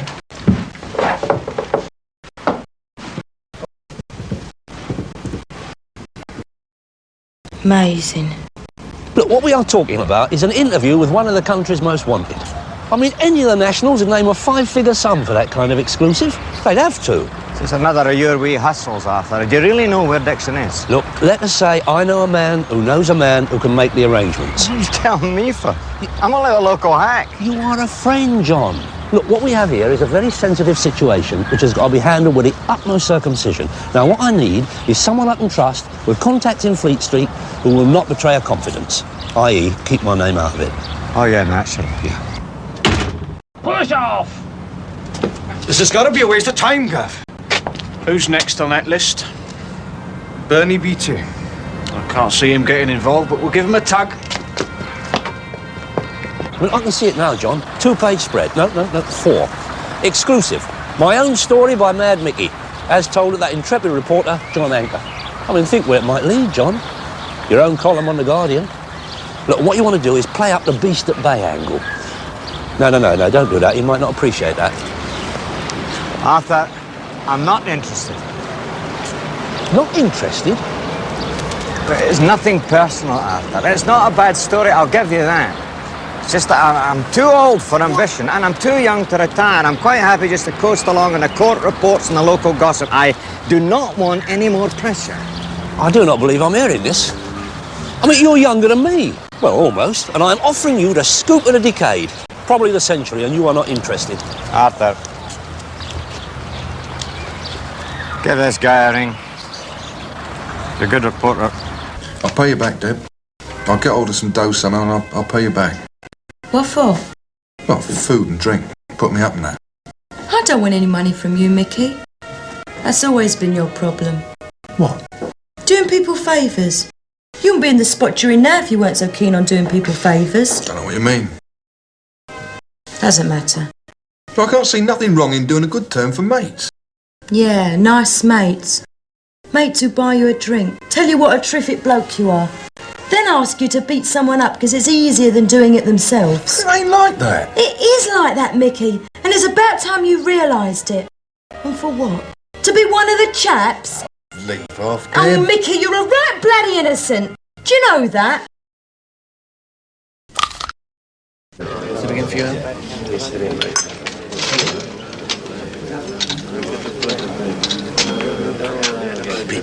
Keep it down. We don't want the whole world to know. I thought that's exactly what you're planning. Oh, don't start that again. Look, if you want to help the boy, this is the only way. I don't know so much. Look, Terry, have I achieved eminence and respect on a manor by being a mug? No, I haven't. Now, look, I've got to meet with a top journalist, #1 man in Fleet Street. I don't mess with a second division, Terry, you know that. I'll have a look. It's Cheerful Charlie. Tell Bill.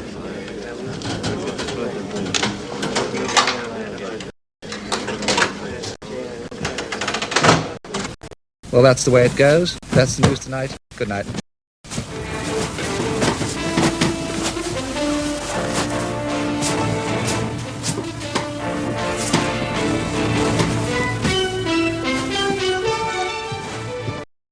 I told you before, I haven't seen him for at least 5 years, right? And I certainly haven't heard anything since I last saw you. Yeah, well, thing is, Terry, we have information now that a lorry driver dropped him off, quite near your place. Well, it is his manor, isn't it? It's only logical he should turn up there sometime or other, isn't it? Yeah, more than likely. Of course, I never knew a man personally. I believe he was quite tasty at the boxing game. Misdirected talent. Very sad, very sad. It'll be very sad for someone if he's not captured soon. This is true. Someone like that on the loose, not safe to walk the streets. Get you and your colleague another drink, Sarge. It's down to me, of course. Come on. Well, you're in such a generous mood, Dave. I'll have a large vodka and Semline. Not that generous, are we? Don't worry, Terry. Don't worry, you ain't on a suspended. Look, they're just groping around. It's routine. No sweat. Hello, Arthur. Terry. Oh, hello, Freddie. How's it going? Wasn't it the old Bill I just saw making themselves busy? Yeah. Sad, isn't it? Even the filth don't want to talk to you. Yeah, it was, Freddie. Still buzzing around looking for Mickey, I suppose. Mickey? Oh, I thought you liked to read the papers, Arthur. Oh, that Mickey, Mad Mickey. Oh, yeah, I believe they did say something about it. Personally, I never knew the man. Didn't you used to manage him? Ruin him, you mean? That's right, Arthur. Well, let's hope they don't get any joy. The boy gets a little taste of freedom. Hey, Terry?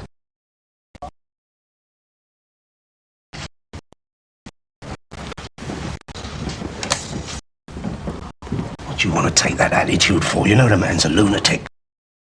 The man is a no-good ponce. He's a wrong 'un. Now, get another drink. Is everything all right? Yeah, sure. Have me worried then for a minute. What's your tell? Sleep well? Terrific. Good. Just gonna make a coffee. Your letter seems popular. Yeah? Look at that front page. The slags!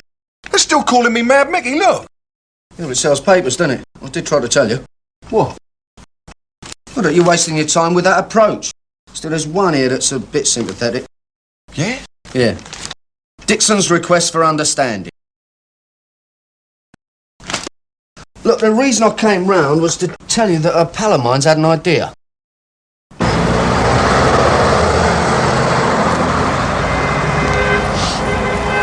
Now, let me get this right, Mr. Daly. Look, Arthur, please, call me Arthur. OK, Arthur. You're saying, for a price, you can make contact with Dixon and arrange for me to interview him exclusively, right? In a nutshell, John. In a nutshell. And presumably you know the law on this sort of thing. Well, I'm not exactly conversant with a small print. I'm more acting like a middleman. I'm what you might call a bipartisan agent. Yeah, well, I was thinking more of the law as it affects me and my newspaper. Ah. What's he like, this pal of yours? Arthur? Well, he's sound enough.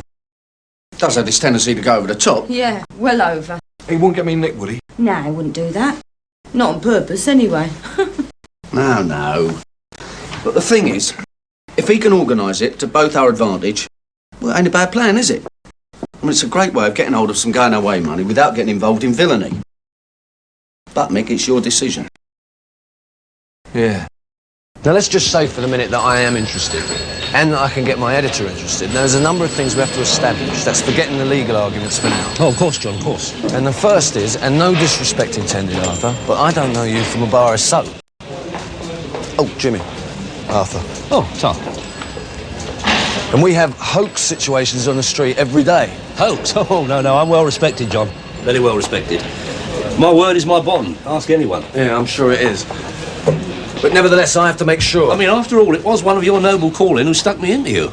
Oh, but that is arranged for me to make contact with you. Man? Certainly. I mean, Johnny Anchor is one of your own. I mean, he'll vouch for my credentials. Now, I understand your caution, John, but stand on me, this is kosher. Yeah, I'm sure it is, Arthur, but my editor's a bit of a sceptic. Now, he's going to want proof that you know where Dixon is. That's without you actually telling us, if you take my meaning. Well, no, I don't quite... Well, I mean, if we actually know precisely where he is, we are then bound by law to inform the police. And none of us want that now. Oh, definitely not. No, the body in question would not appreciate that at all. Yeah, but how are you going to interview him? Look, there's ways round these things, Arthur. I shouldn't have to tell you that. But first, we must establish for my editor that you do have access to Dixon. No problem. I'll get him to ring you. No, I'm afraid that won't do. Voice on the telephone could be anybody. But now, pictures, say of him holding today's newspaper or tomorrow's. Now, that would help. Or better yet, a video. Video? It's a good job Debbie ain't here. She'd go bleeding spare. Why, he's standing against the wall, and it could be anybody's flat. Where'd you get all this gear, anyway? I hired it, didn't I? At considerable expense, I might say. Well, how do you want me to hold it, Arthur? Oh, sorry, Mr. Dixon. Just so as I can see it. Hold it up a bit, up. No, down. Well, that's it there, lovely. That's it. What about the sound? The what? The sound. I mean, if he's talking, presumably you want to hear it, don't Terry, you? Please, look, Mr. Dixon and me have got to concentrate. This is highly technical equipment with which I am fully cognisant. Well, what am I supposed to say? Well, you know, it's just... Action! Action? Oh, cut it. Cut what? Stop the thing. Well, what do you think? You talk to the man. What do you think? Well, it could be a goer. So far, I've checked his car registration, his home address, and his credit rating. His credit rating's a bit dicey, but then it would be with a character like Call Me Arthur. If there is anything in it, I don't have to tell you. We need to go careful. Yeah, well, there is someone I know off his territory who's bound to know the full strength on him. What sort of money is he talking about? Telephone numbers. Huh. Offer him 500 up front. If he proves to your satisfaction, he's in a position to give us an exclusive with Dixon. Put him in promised land for the rest, and we'll see how we go from there. Right. That jacket's a bit sudden, isn't it? Yeah. So's Arthur Daly. This could be your ticket to freedom, Mr. Dixon. Stand on me. What about the money? Maximum publicity. Your own story, in your own words. Arthur, the money. 2, minimum 4 pages in your actual national newspaper. Top journalist sympathetic to your case. I mean, who knows? This could lead to a Queen's pardon. Oh, that would be right handy, Arthur. Arthur, the money and the arrangements. More than right handy, Mr. Dixon, more than right handy. Oh, listen. You're not going anywhere with that tape until you've told us about the money and what arrangements you've made. And I mean it. Terry, what is the matter with you? Excuse me. Look, negotiations are in progress, but nothing can be settled until my friend in Fleet Street has bona fide evidence for his editor of Mr. Dixon's availability through my good offices. And that means this. Your friend in Fleet Street is a total stranger who could be setting Mickey up. And you. Terry, I'm surprised. How long have you known me? What am I, some sort of a mug? Do you think I'll put that boy's liberty on offer? Sorry. Ah, the geezer's a mug, John. Lives in the past. Chances are he's just trying to corner you for a few quid. So you think I ought to leave it out? No. I mean, it's possible. He knows enough faces. He's got a lemon on the firm that used to be a pal of Mickey's. Could be right. Well, thanks anyway, Freddie. I appreciate that. And, suit yourself. Oh, no, John. Please. We come from the same street. Don't insult. Your mum and my mum, they still go to bingo together. All right, Freddie. Well, thanks. I tell you what, see what the bold Arthur comes up with and get in touch. Maybe you and me can sort out something together. All right.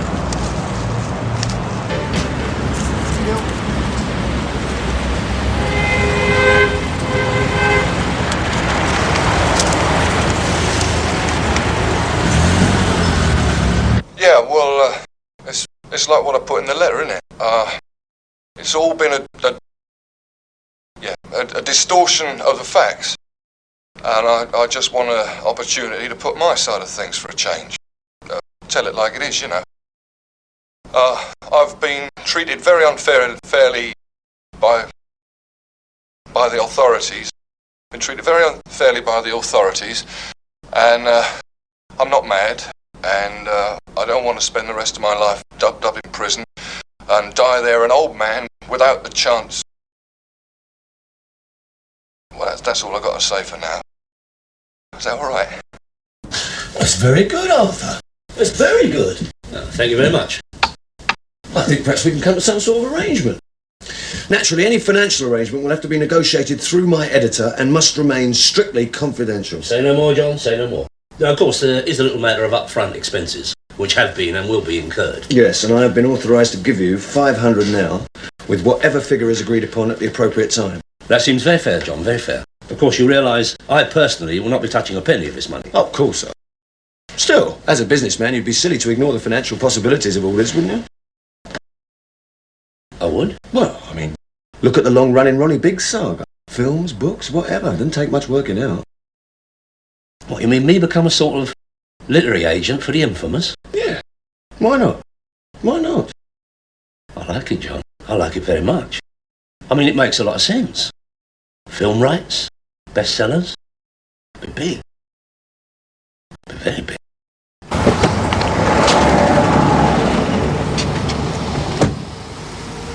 Hello, Arthur. Hello, Freddie. Just going in for a... You going in? Bit early for me, Arthur. But, as a matter of fact, I've just come to have a little chat with you. Oh, what about? Nice motors, them, Jags. Oh, yeah. I've got a nice grey one. I find the Merc is a more comfortable ride, personally. Come on. I'll give you a demonstration. You know where Mickey Dixon is? You must be joking, Freddie. I don't even know the geezer. You know how I hate violence, Arthur. There's nothing more distressing than seeing a middle-aged man with his kneecaps nailed to the floor.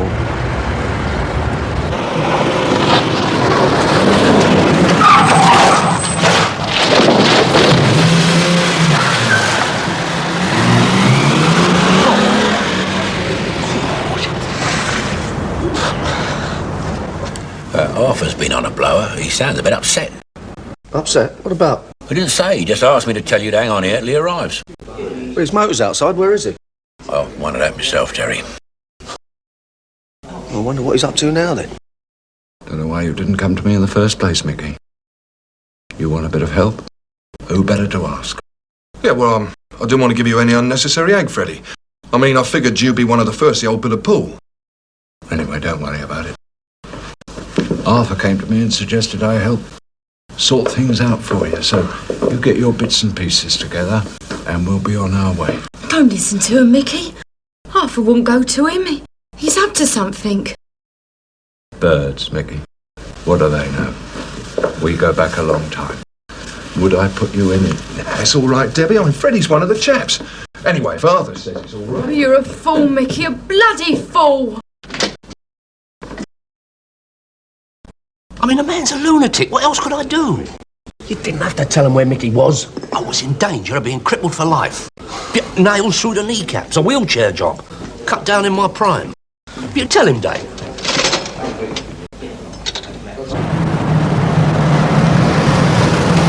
Well, where are we going then, Freddie? Down to the coast, Mickey. Get you safely abroad. Sort out a meet with this journalist friend of mine. It's all right, isn't it? Oh, it's well appreciated, Freddie, well appreciated. I'll turn it in, Deb. No one's blaming you. I tried telling him, but he wouldn't listen. I didn't know what else to do. Yeah, I know. Yeah.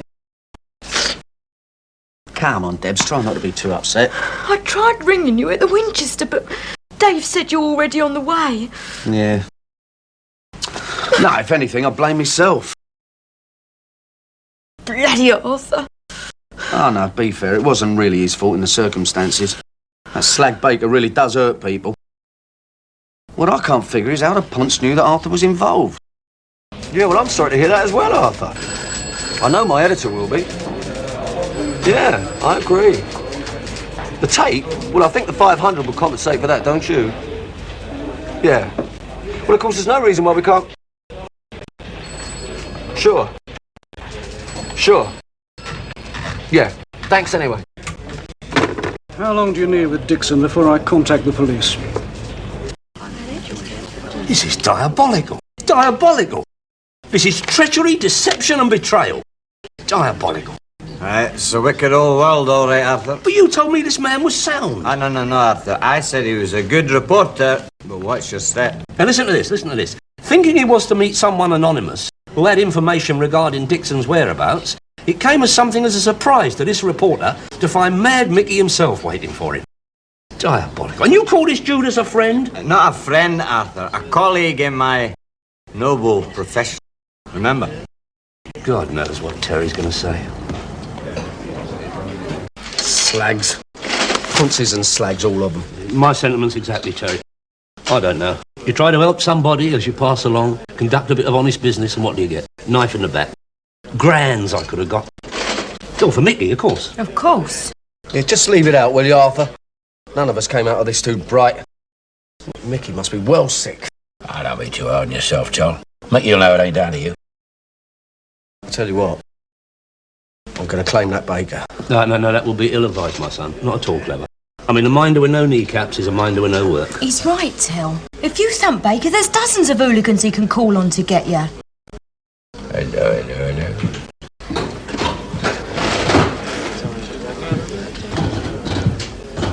So you got your man, Mr. Chisholm? Very comforting to know the thin blue line is out there, efficient and vigilant as ever. He's got more rabbit than Watership Down. Well, Dave, there's a coincidence. Oh, what's that, Sergeant?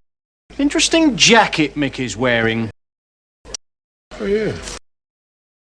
Yeah, that is a coincidence. Now, I wonder where he got hold of that.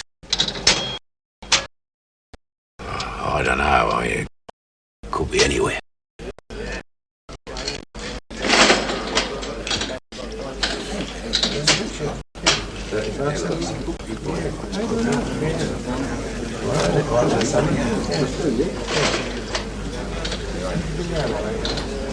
I mean, they're all in fashion, aren't they?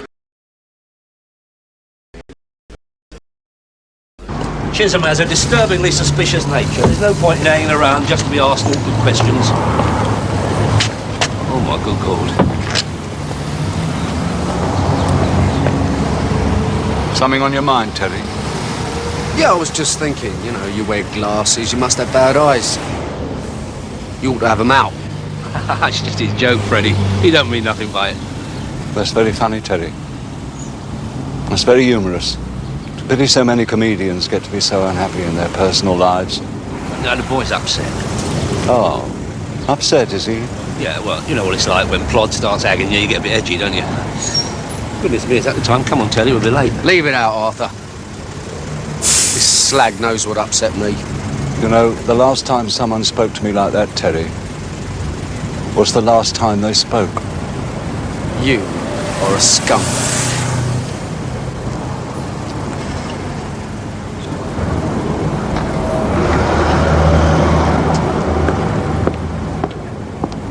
Well, this is a jolly little gathering. Some problem, is there? Oh, no. No problem, Mr. Chisholm. No problem at all. Seems to me, Jones, what we have here, if these gentlemen don't move on, is a clear case of obstruction of a public highway. Aye. Something like that, Gov. Oh, well, we wouldn't want to break the law, Mr. Chisholm. Would we, Terry?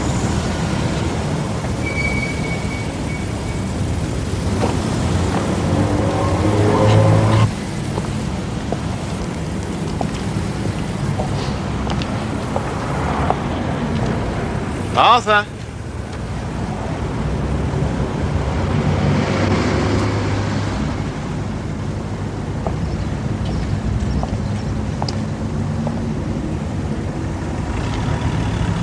Don't worry, Arthur. Every dog tooth has his day.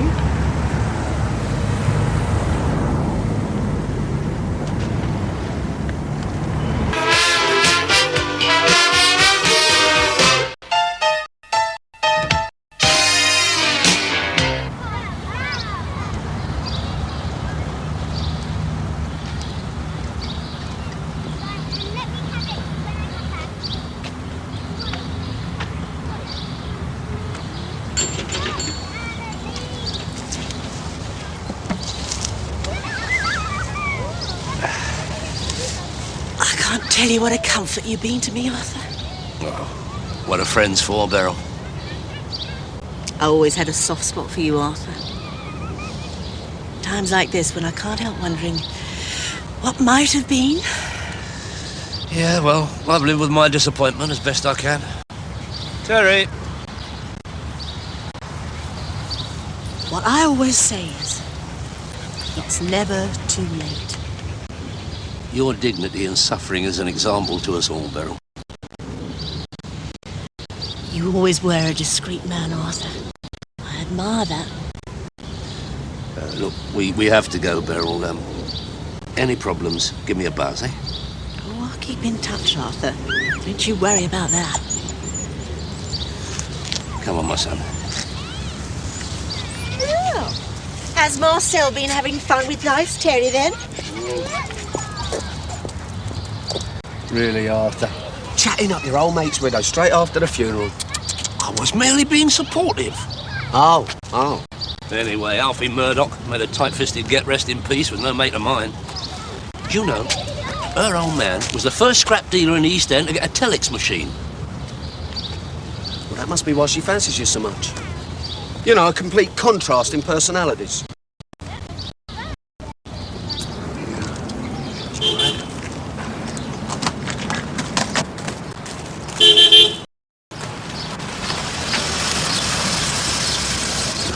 I'm glad you showed Mr. Daly. Who the hell are you? Kenny Hatfield. We had a drink the other night. Oh, yeah. Hey. I've brought your flying pig. You what? Don't you remember? Kiddie Trips. You said you was dead interested. I never said anything of the sort. Don't say nothing. Wait till you see the flying pig. It's a real winner.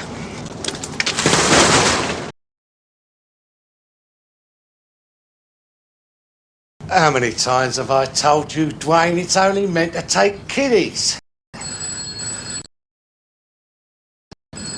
Well, where'd you want it, Mr. Daly? As far away from me as possible. Oh, hang on. We'll have to see Mr. Daly first. Well, yeah, of course you can. You could have it for a month for approval. Won't cost you nothing. Now, look, Kenny, get yourself and bloody Porky out of here, will you? Not many, yeah. Hold on a moment, please.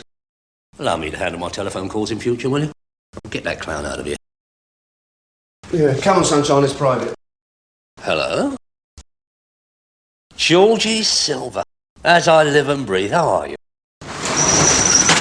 If your governor don't want to earn himself a few bob, I'll have to find a site for it myself. But I'll have to tell my boss that Mr. Daly's got it. So, fair's fair. He ought to have a cut.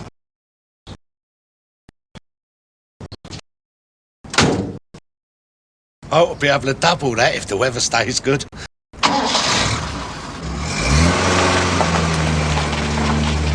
Hey, you heard of Frankie Farrow? Yeah, of course I have. You're going to be staying at his gaff for a week. Yeah, I know, yeah. The only thing is, I don't think I need the work. Hey, where'd you get that? What?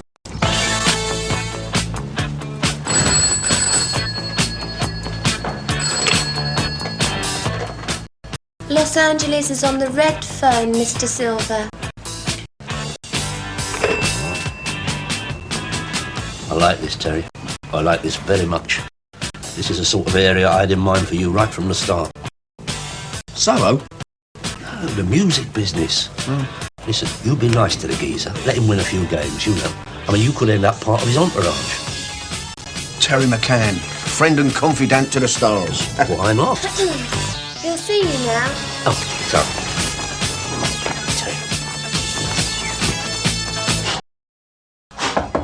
Come in! Nice to see you after all this time, Arthur. Terry? Yeah, the wife still talks about that washing machine you came up with.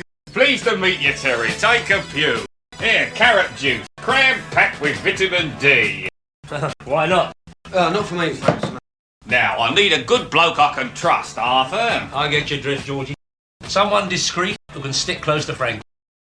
Close to Frankie? No. Frankie's flying over to the States tomorrow. I mean, he's only headlining in Vegas for 3 weeks. Oh, he's still working then? Still working? Still working, Arthur. I've been managing Frankie Farrow for 18 years, and I'll tell you that boy has never had so much work in his life. He's down to his fighting weight and singing like a bird. I got clients, kids who think they're stars, who'd give their right arm for the kind of work he gets. Oh, still working. Oh, no offence, Georgie. Anyway, what's happened is Frankie's housekeeper and chauffeur, Mr. and Mrs. What's her name, gone and retired. Crying shame it is, been with him for years, just like a mum and dad to the boy. So I need someone to keep an eye on the place while I sort out replacement. Sort of caretaker, you Well, it's a bit special, Terry. The entire gaff is at your disposal. Well, yeah. Sounds all right, doesn't it? Drive out to the Dream House first thing in the morning. The Dream House. I like it. I like it. That's what the house is called, Arthur, after his big hit in '65. What a belter that was. What a great song. Who appreciates a song like that these days? Ooh, bleeding nobody, that's who. God, that Kenny's a scheming little slag. No wonder he shot off like that. Shut off, you had him out on his ear. And he bunged you a ton. Well, he bunged me a ton, to be precise, didn't he? Exactly. Yeah. And how much do you think he's going to be taking out of that thing over a month? 200, he reckons. What, you think he'd do a straight split? Never. I think it'll be twice as much as that. You think what you want, all right? Dave, do you remember old Frankie Farrow? Frankie Farrar? Yeah. Hey, what was that song? Put it out, hang on, will it? And the wife used to go for it in a big way. Dream House? That's right. Yeah, that's what he called his house, you know that. And I'm going to live there for a week. And I. Hey, want no change from that fiver then? Not a lot. No.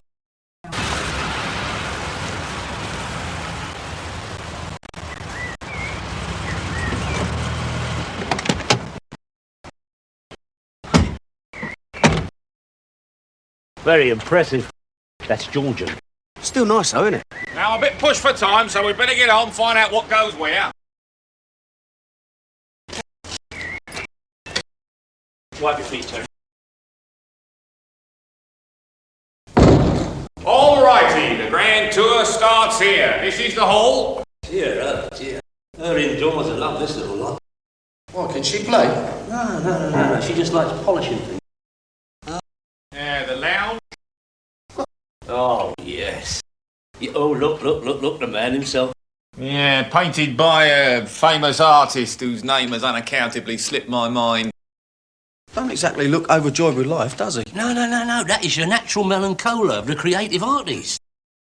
Yeah, nicely put, Arthur. Shall we adjourn to the recreation room and swimming pool? Yeah.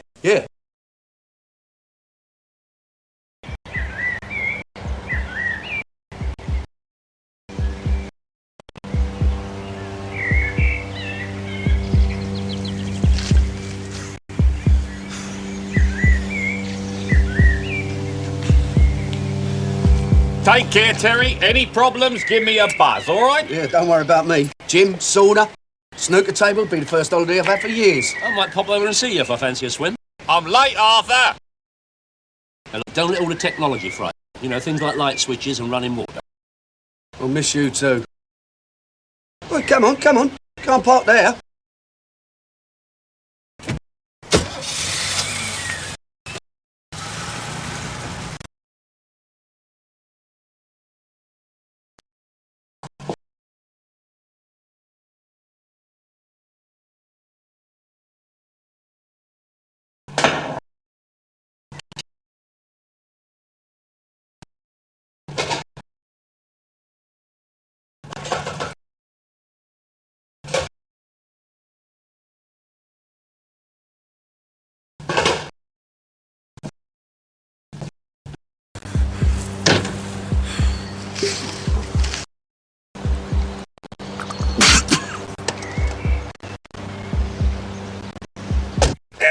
You're not pulling! It's sticking! I told you, if you wear them without socks, they stick! Mr. Silver? Terry, old chap, what can I do for you? Well, the thing is, Mr. Silver, the phone at Dreamhouse is on the blink and, well, I can't find anything to eat. Well, multiple apologies, Terry, old chap. That was very forgetful of me. Listen, you got cash? Get whatever you want, get the best, and I'll refund you. Yeah, all right then, yeah. But what should I do about the blower? No sweat, Terry. I'll get on it right away. Just as soon as my secretary learns to read, she'll know a final demand when she sees one. All right, Terry? Bye. Paul!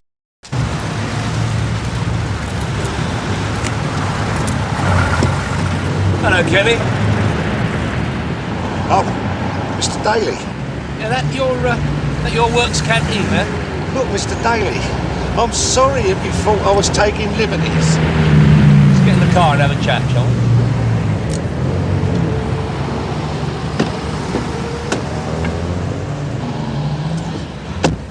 Drive this to work, do you, Kenny? As it happens, no. I've got the use of the van, see? Of course you have. You tell me, do you pull that stroke on your governor often? You know, pretending someone's got a kiddie trip on approval and keeping the cash? No, then. Yeah. Well, that accounts for the flash car and the Beaujolais lunches, eh? I'll bung you another ton. No. Tell me, supposing I wanted to buy 10 of these flying what's-its, how does it work? Pay me cash on the now. I'll get you 10 flying pigs for $3,000. I sight them, service them, and empty them. The governor collars 20% of the takings, which is all you lose officially. Unofficially, you lose 30 because I take out another 10 to ensure premium sites by bunging arcade managers and so on. Not to mention a drink for myself. Oh, of course, of course. Evened out over the year, you should be recouping 200-300 quid a week. Cash, of course. I'm interested, Kenny. I'm interested. Give me a day to think it over, will you?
Come in.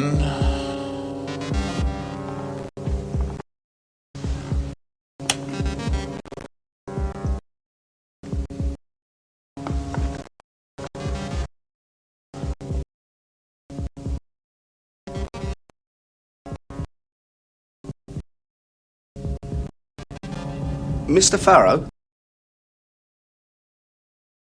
Speaking. I thought you just left for America.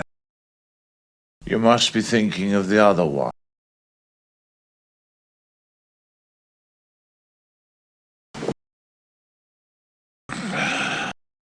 I'm Derek Farrow. Frankie's brother, manager, accountant, wet nurse, highly paid too. And in all of those capacities, I demand to know what you were doing creeping around this house. Well, I'm Terry McCann. I shall contact the old Bill. No, the phone's not working.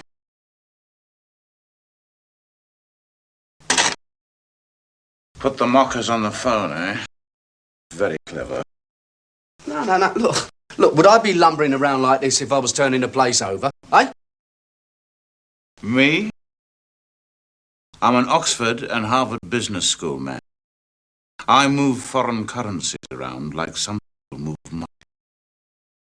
And if I ever find out you're giving me the runaround, sunshine, I shall come down on you like a ton of breeze blocks. George Silver's the geezer who hired me. Georgie Silver? An errand boy, 10% parasite. How he's got a bottle of iron fire around this house, I do not know. Nonetheless, I am prepared to accept that you are not some itinerant black. Ah, Well, there's something wrong here. There's something... There was another sofa in here last time I looked in this room. Yeah, well, it's on the lawn. On the lawn? Well, I fancied sleeping under the stars. Anyway, the arrangements of the furniture's none of your concern. Listen, I'm supposed to be safeguarding this little lot.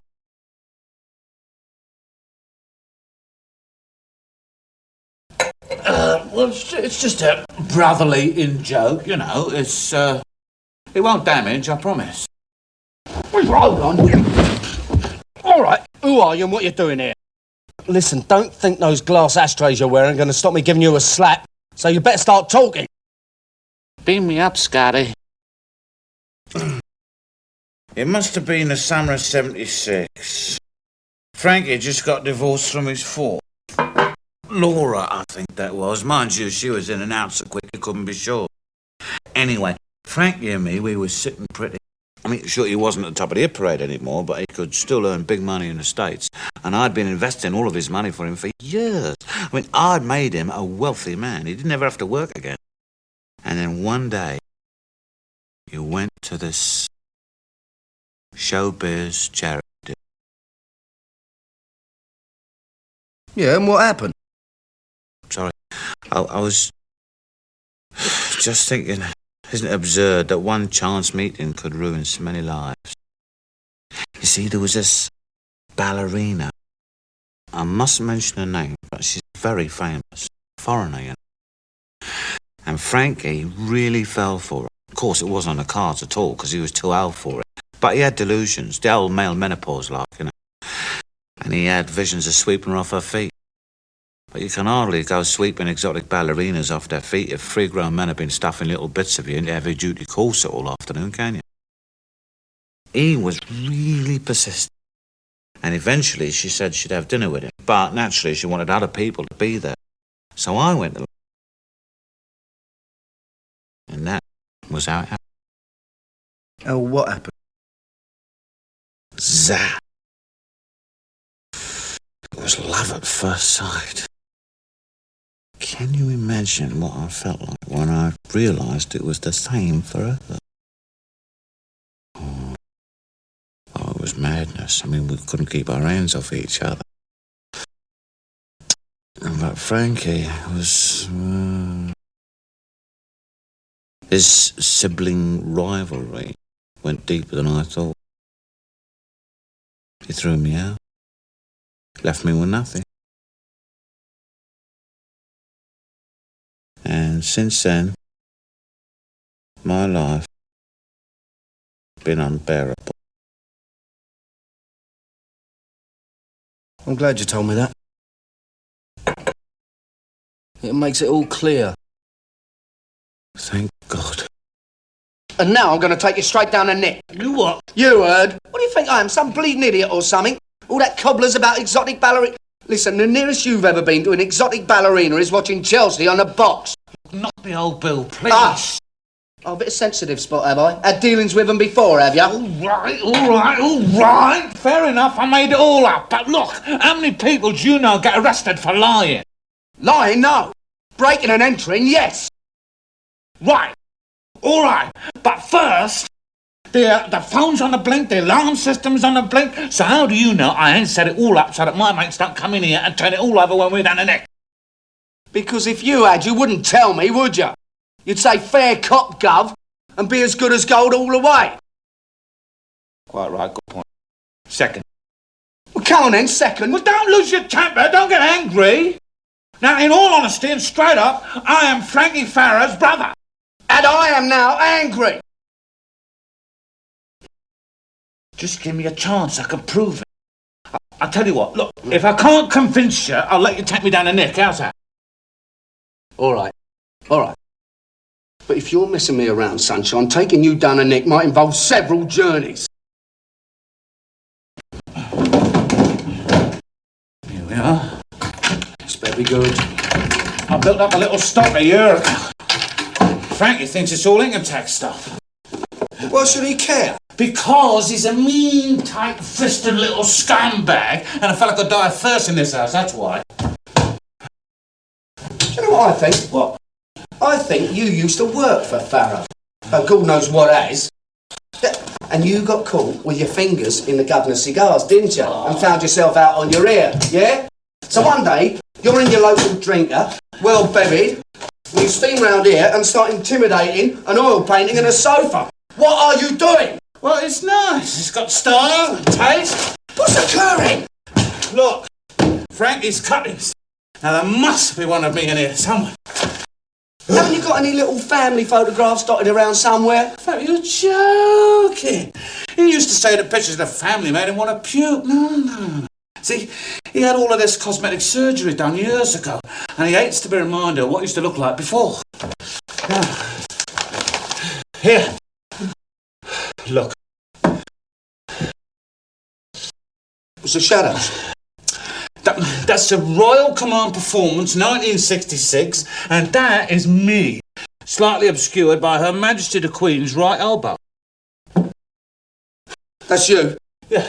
Well, I didn't have any bins in them days because I was trying out contact lenses, see, but they used to irritate me and made my eyes all swell up like a pair of sheep. I'm sorry, look, this ain't good enough, son. At 12 o'clock, I become a raving psychopath. Beautiful, fantastic. Now that is me, all right? Frankie Farrow goes to court.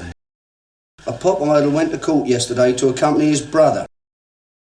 Chart top of Frankie Farrow seen leaving Marylebone Magistrates Court with brother Derek. Yeah. They had just been charged with indecent exposure, assault, and being drunk and disorderly. The offences were alleged committed during Look, one I said that was enough. Heartthrob Farrow's performance. Oh, God, they're a right little heckler, you, aren't you? All right, Derek, I believe you.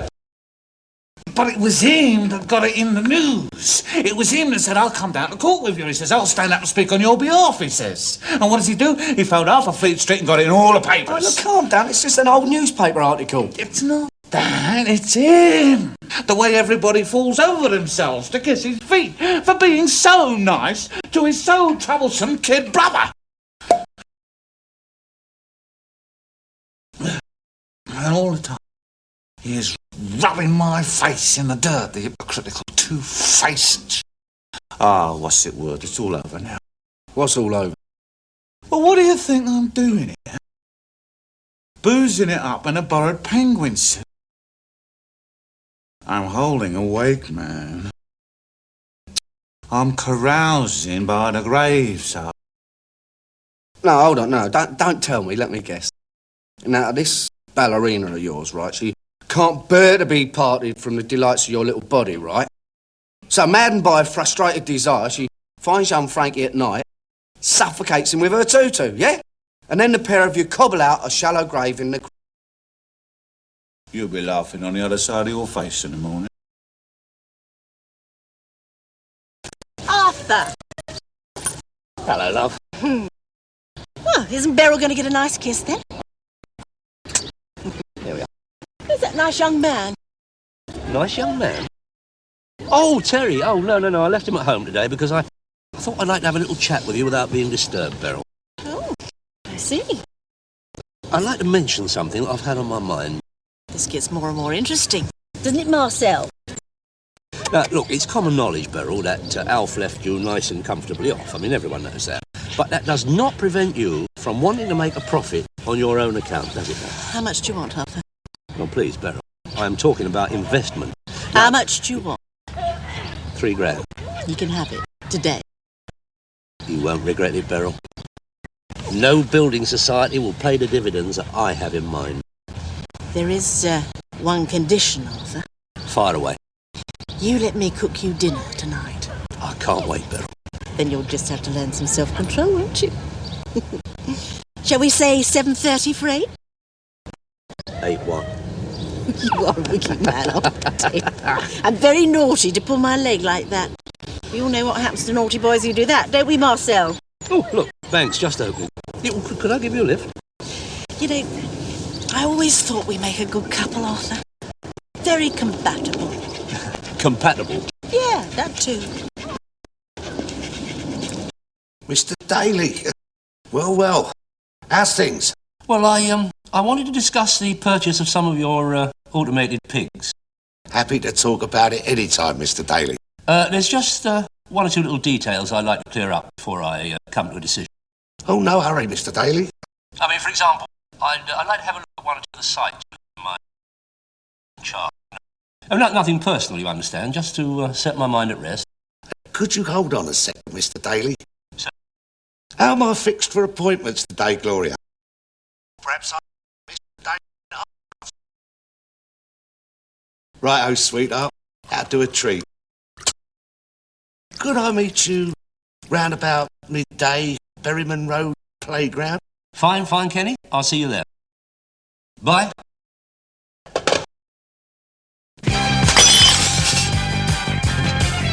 What are you doing, Mr. Silver? Mr. Silver, please stop it! For crying out loud, Georgie, stop it! I want what I hear this morning. Frankie Farrow is no longer a client of this agency, and the registered company of Frankie Farrow Limited is going into voluntary liquidation.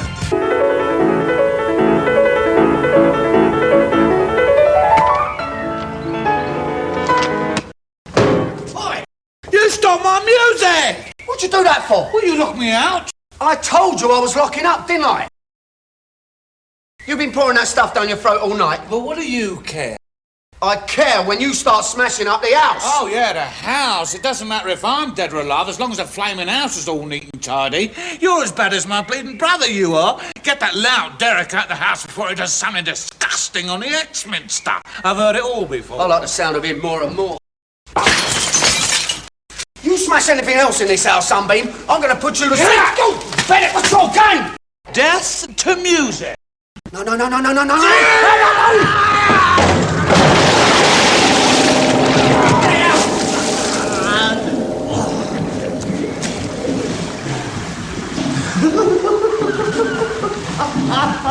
going to have to get advice about you.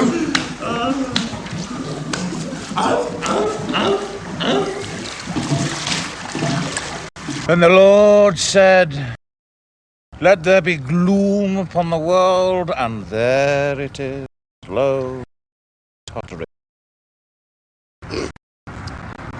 Here, guess what? What? Your brother wasn't in Las Vegas. No, he was in a working man's club in Oldham. Oh, yeah? Yeah, then he sold the company car and legged it, didn't he? It turns out the dream house isn't even his. Oh, beautiful, that's beautiful. Here, did you tell Silver about me? Yeah, he said you can stay as long as I'm there, all right? Yeah. Oh, I also told him about the piano in the pool. But I don't think it's sunk in.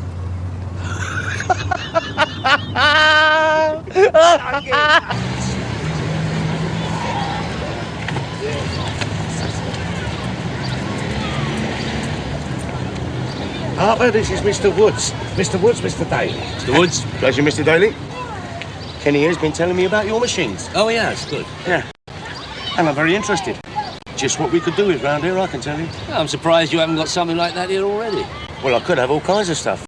But it's a question of the right proposition. Hey, what about the council? I'm entirely responsible for this playground, Mr. Daly. And the pitch and putt. And a pitch and putt. Yes, I reckon 3 or 4 of your flying pigs would do right there.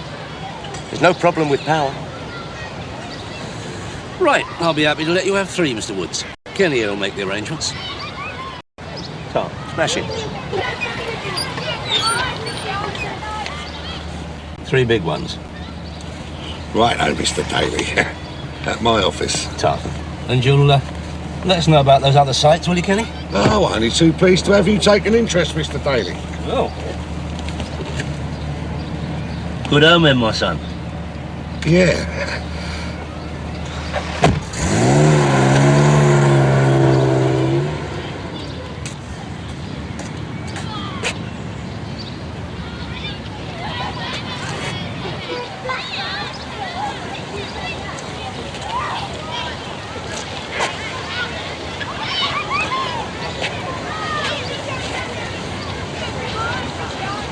Oi!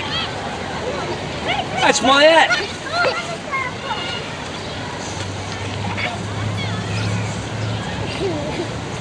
What are you laughing for?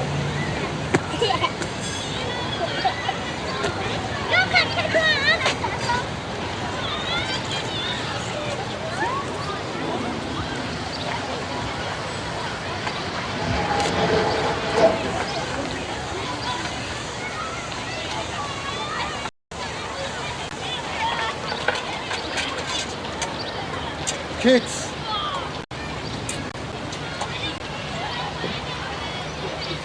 Oi!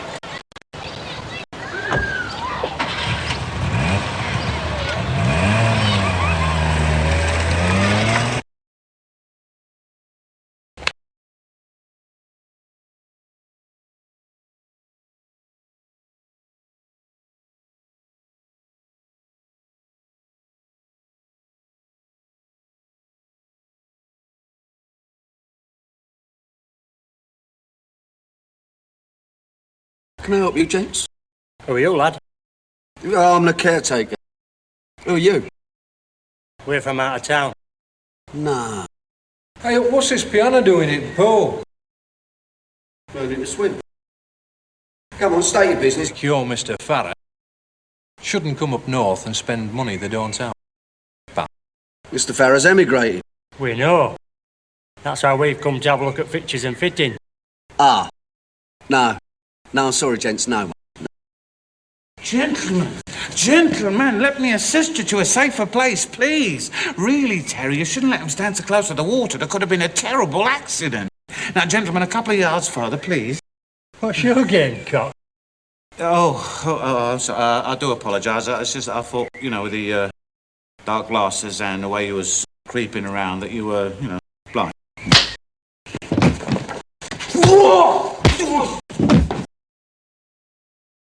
He bloody hit me! You bloody hit him? That's right, son, and if you don't get him out of here now, I'll bloody hit you and all. He bloody hit me on no. He's hit me. He won't forget this in here, you know. Go on your bike! No. Here, you all right? Now. Do you want a hand? Now. No, look, stop that. Stop that. Let's go inside and wash it properly, eh? Hang on. Oh, my God, you don't need that. What is mine? Look, just get your face cleaned up first, eh? There's a geezer in a tracksuit. Tasty. Come on, I'll introduce you.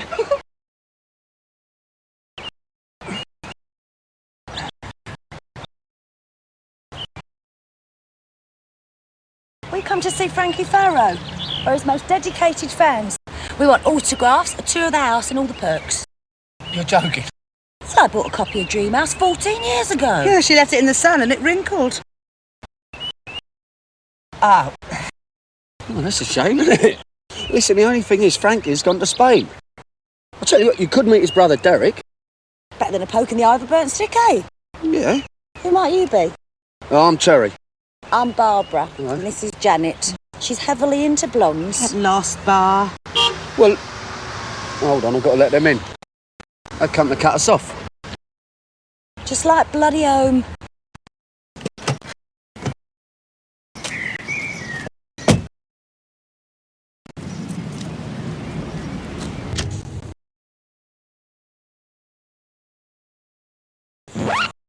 We shall not see them lit again. Thank God. Here, Terry, come and feel our biceps. Yeah, in a minute, love, in a minute. Now, look, Arthur, for some unaccountable reason, she fancies you rotten. So she handed over the capital with the great expectations of you dropping your dacks. Yeah, and don't come over all shocked. I mean, you were stringing her along, weren't you? Look, if I don't keep her sweet, she's going to want $4,000 from me. Close your eyes and think of England, mate. Hey, you lads, there's trouble at Disco, and there's some folks round here saying it'll be closed for good. What's all that about? His brother used to be famous. Dear, oh dear, look at the state of it. Yeah. He ought to do something about that face. Poor love. Would he be interested in a flying pig?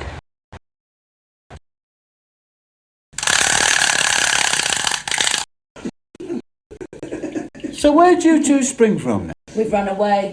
In search of romance. You mean sex. I remember that. Run away from what?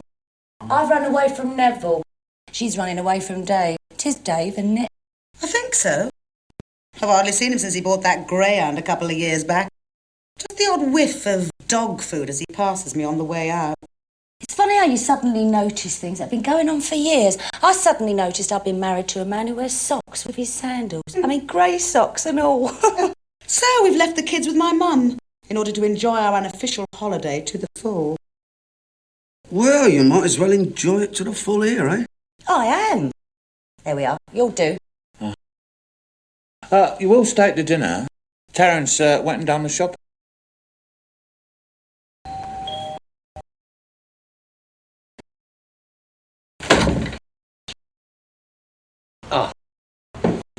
Arthur! Oh, flowers. This is my youngest, Bernard. Oh, how do you do? Oh, thank you, Bernard. Come through, Arthur. Have a little drinky. This is my second youngest, Stanley. Stanley? Oh, sorry, dear. Campari and soda, please, Bernard. Arthur? Oh, vodka and tonic, please, Bernard. Thank you.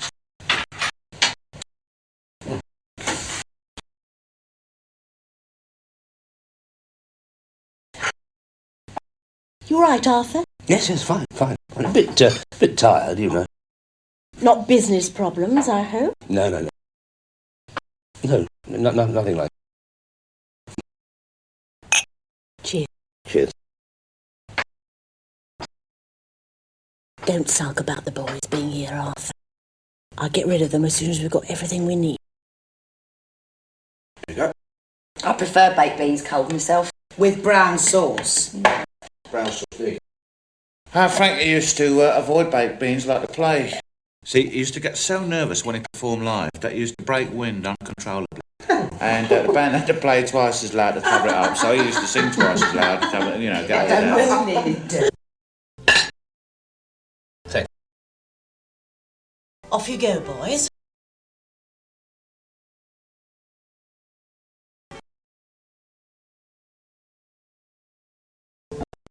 Alone at last, Arthur.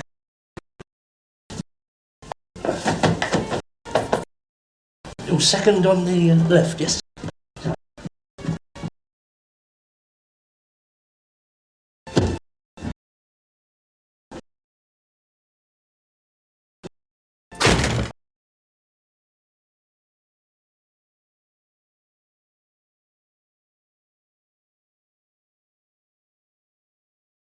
Oh my God, no.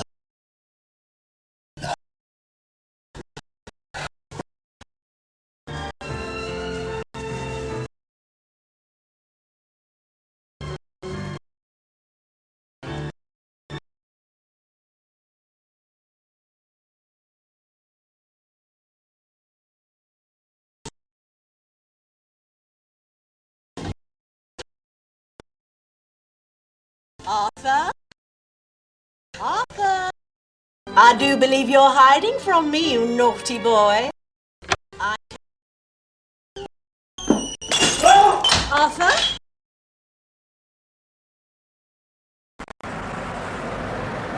Oh, you're going to love this house, you are. Says one thing, this house, and that's star. No use to live in it. Frankie Farrow. Of course, he's retired now and lives in this big castle in Spain. Hello, my little beauty. Hey! Now, come on, spread it on thick. You might as well taste the stuff, eh? Can I have ketchup on it and all? So where'd you find this? Well, I told you, in the cellar. I couldn't even find a cellar. Yeah, but the wine cellar's in the attic. Of course it is, Malcolm. Come on, girls. Celebration time. Cheers. Cheers. What's up? I would like to propose a toast. Obscurity.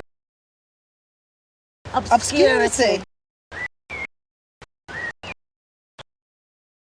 Now that Frankie Farrow, better known to all of his admirers as Old Scumbag, has finally left the premises, his young, sensitive and talented younger brother Derek may now rise to his full eminence without anybody else sneering. What are you going to do then? Petrol pump attendant. Petrol Petrol pump attendant, what ambition. Come on, girls, give him a hand. He's made a splash at last. Isn't he a good swimmer? He's on the piano.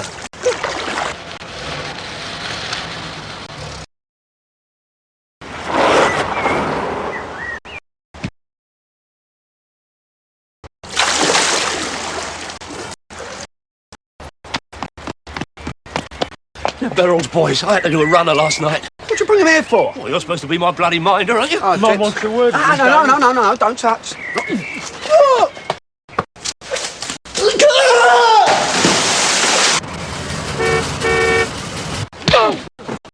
When you move in properly, I'll arrange a nice little photo call. Perhaps have a few drinks for the Fleet Street lads round the pool. Here we are. You're gonna love this, I just know it. Here. Where be you, fella? Oh, yeah. Hey, hope you've whipped me, bloody good stuff. Here, pal. Wow! Terry! Here, on our way out the back. Get your coat, Terry. It's David Neville. Oh, yeah? Come on. Oh, look at stitch on my suit. Look at you.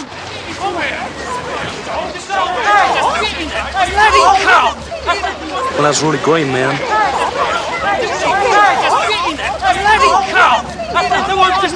Come here!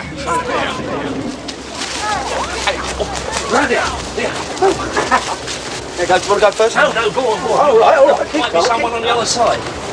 Suit seat. Is there? No. Oh, well done, mate.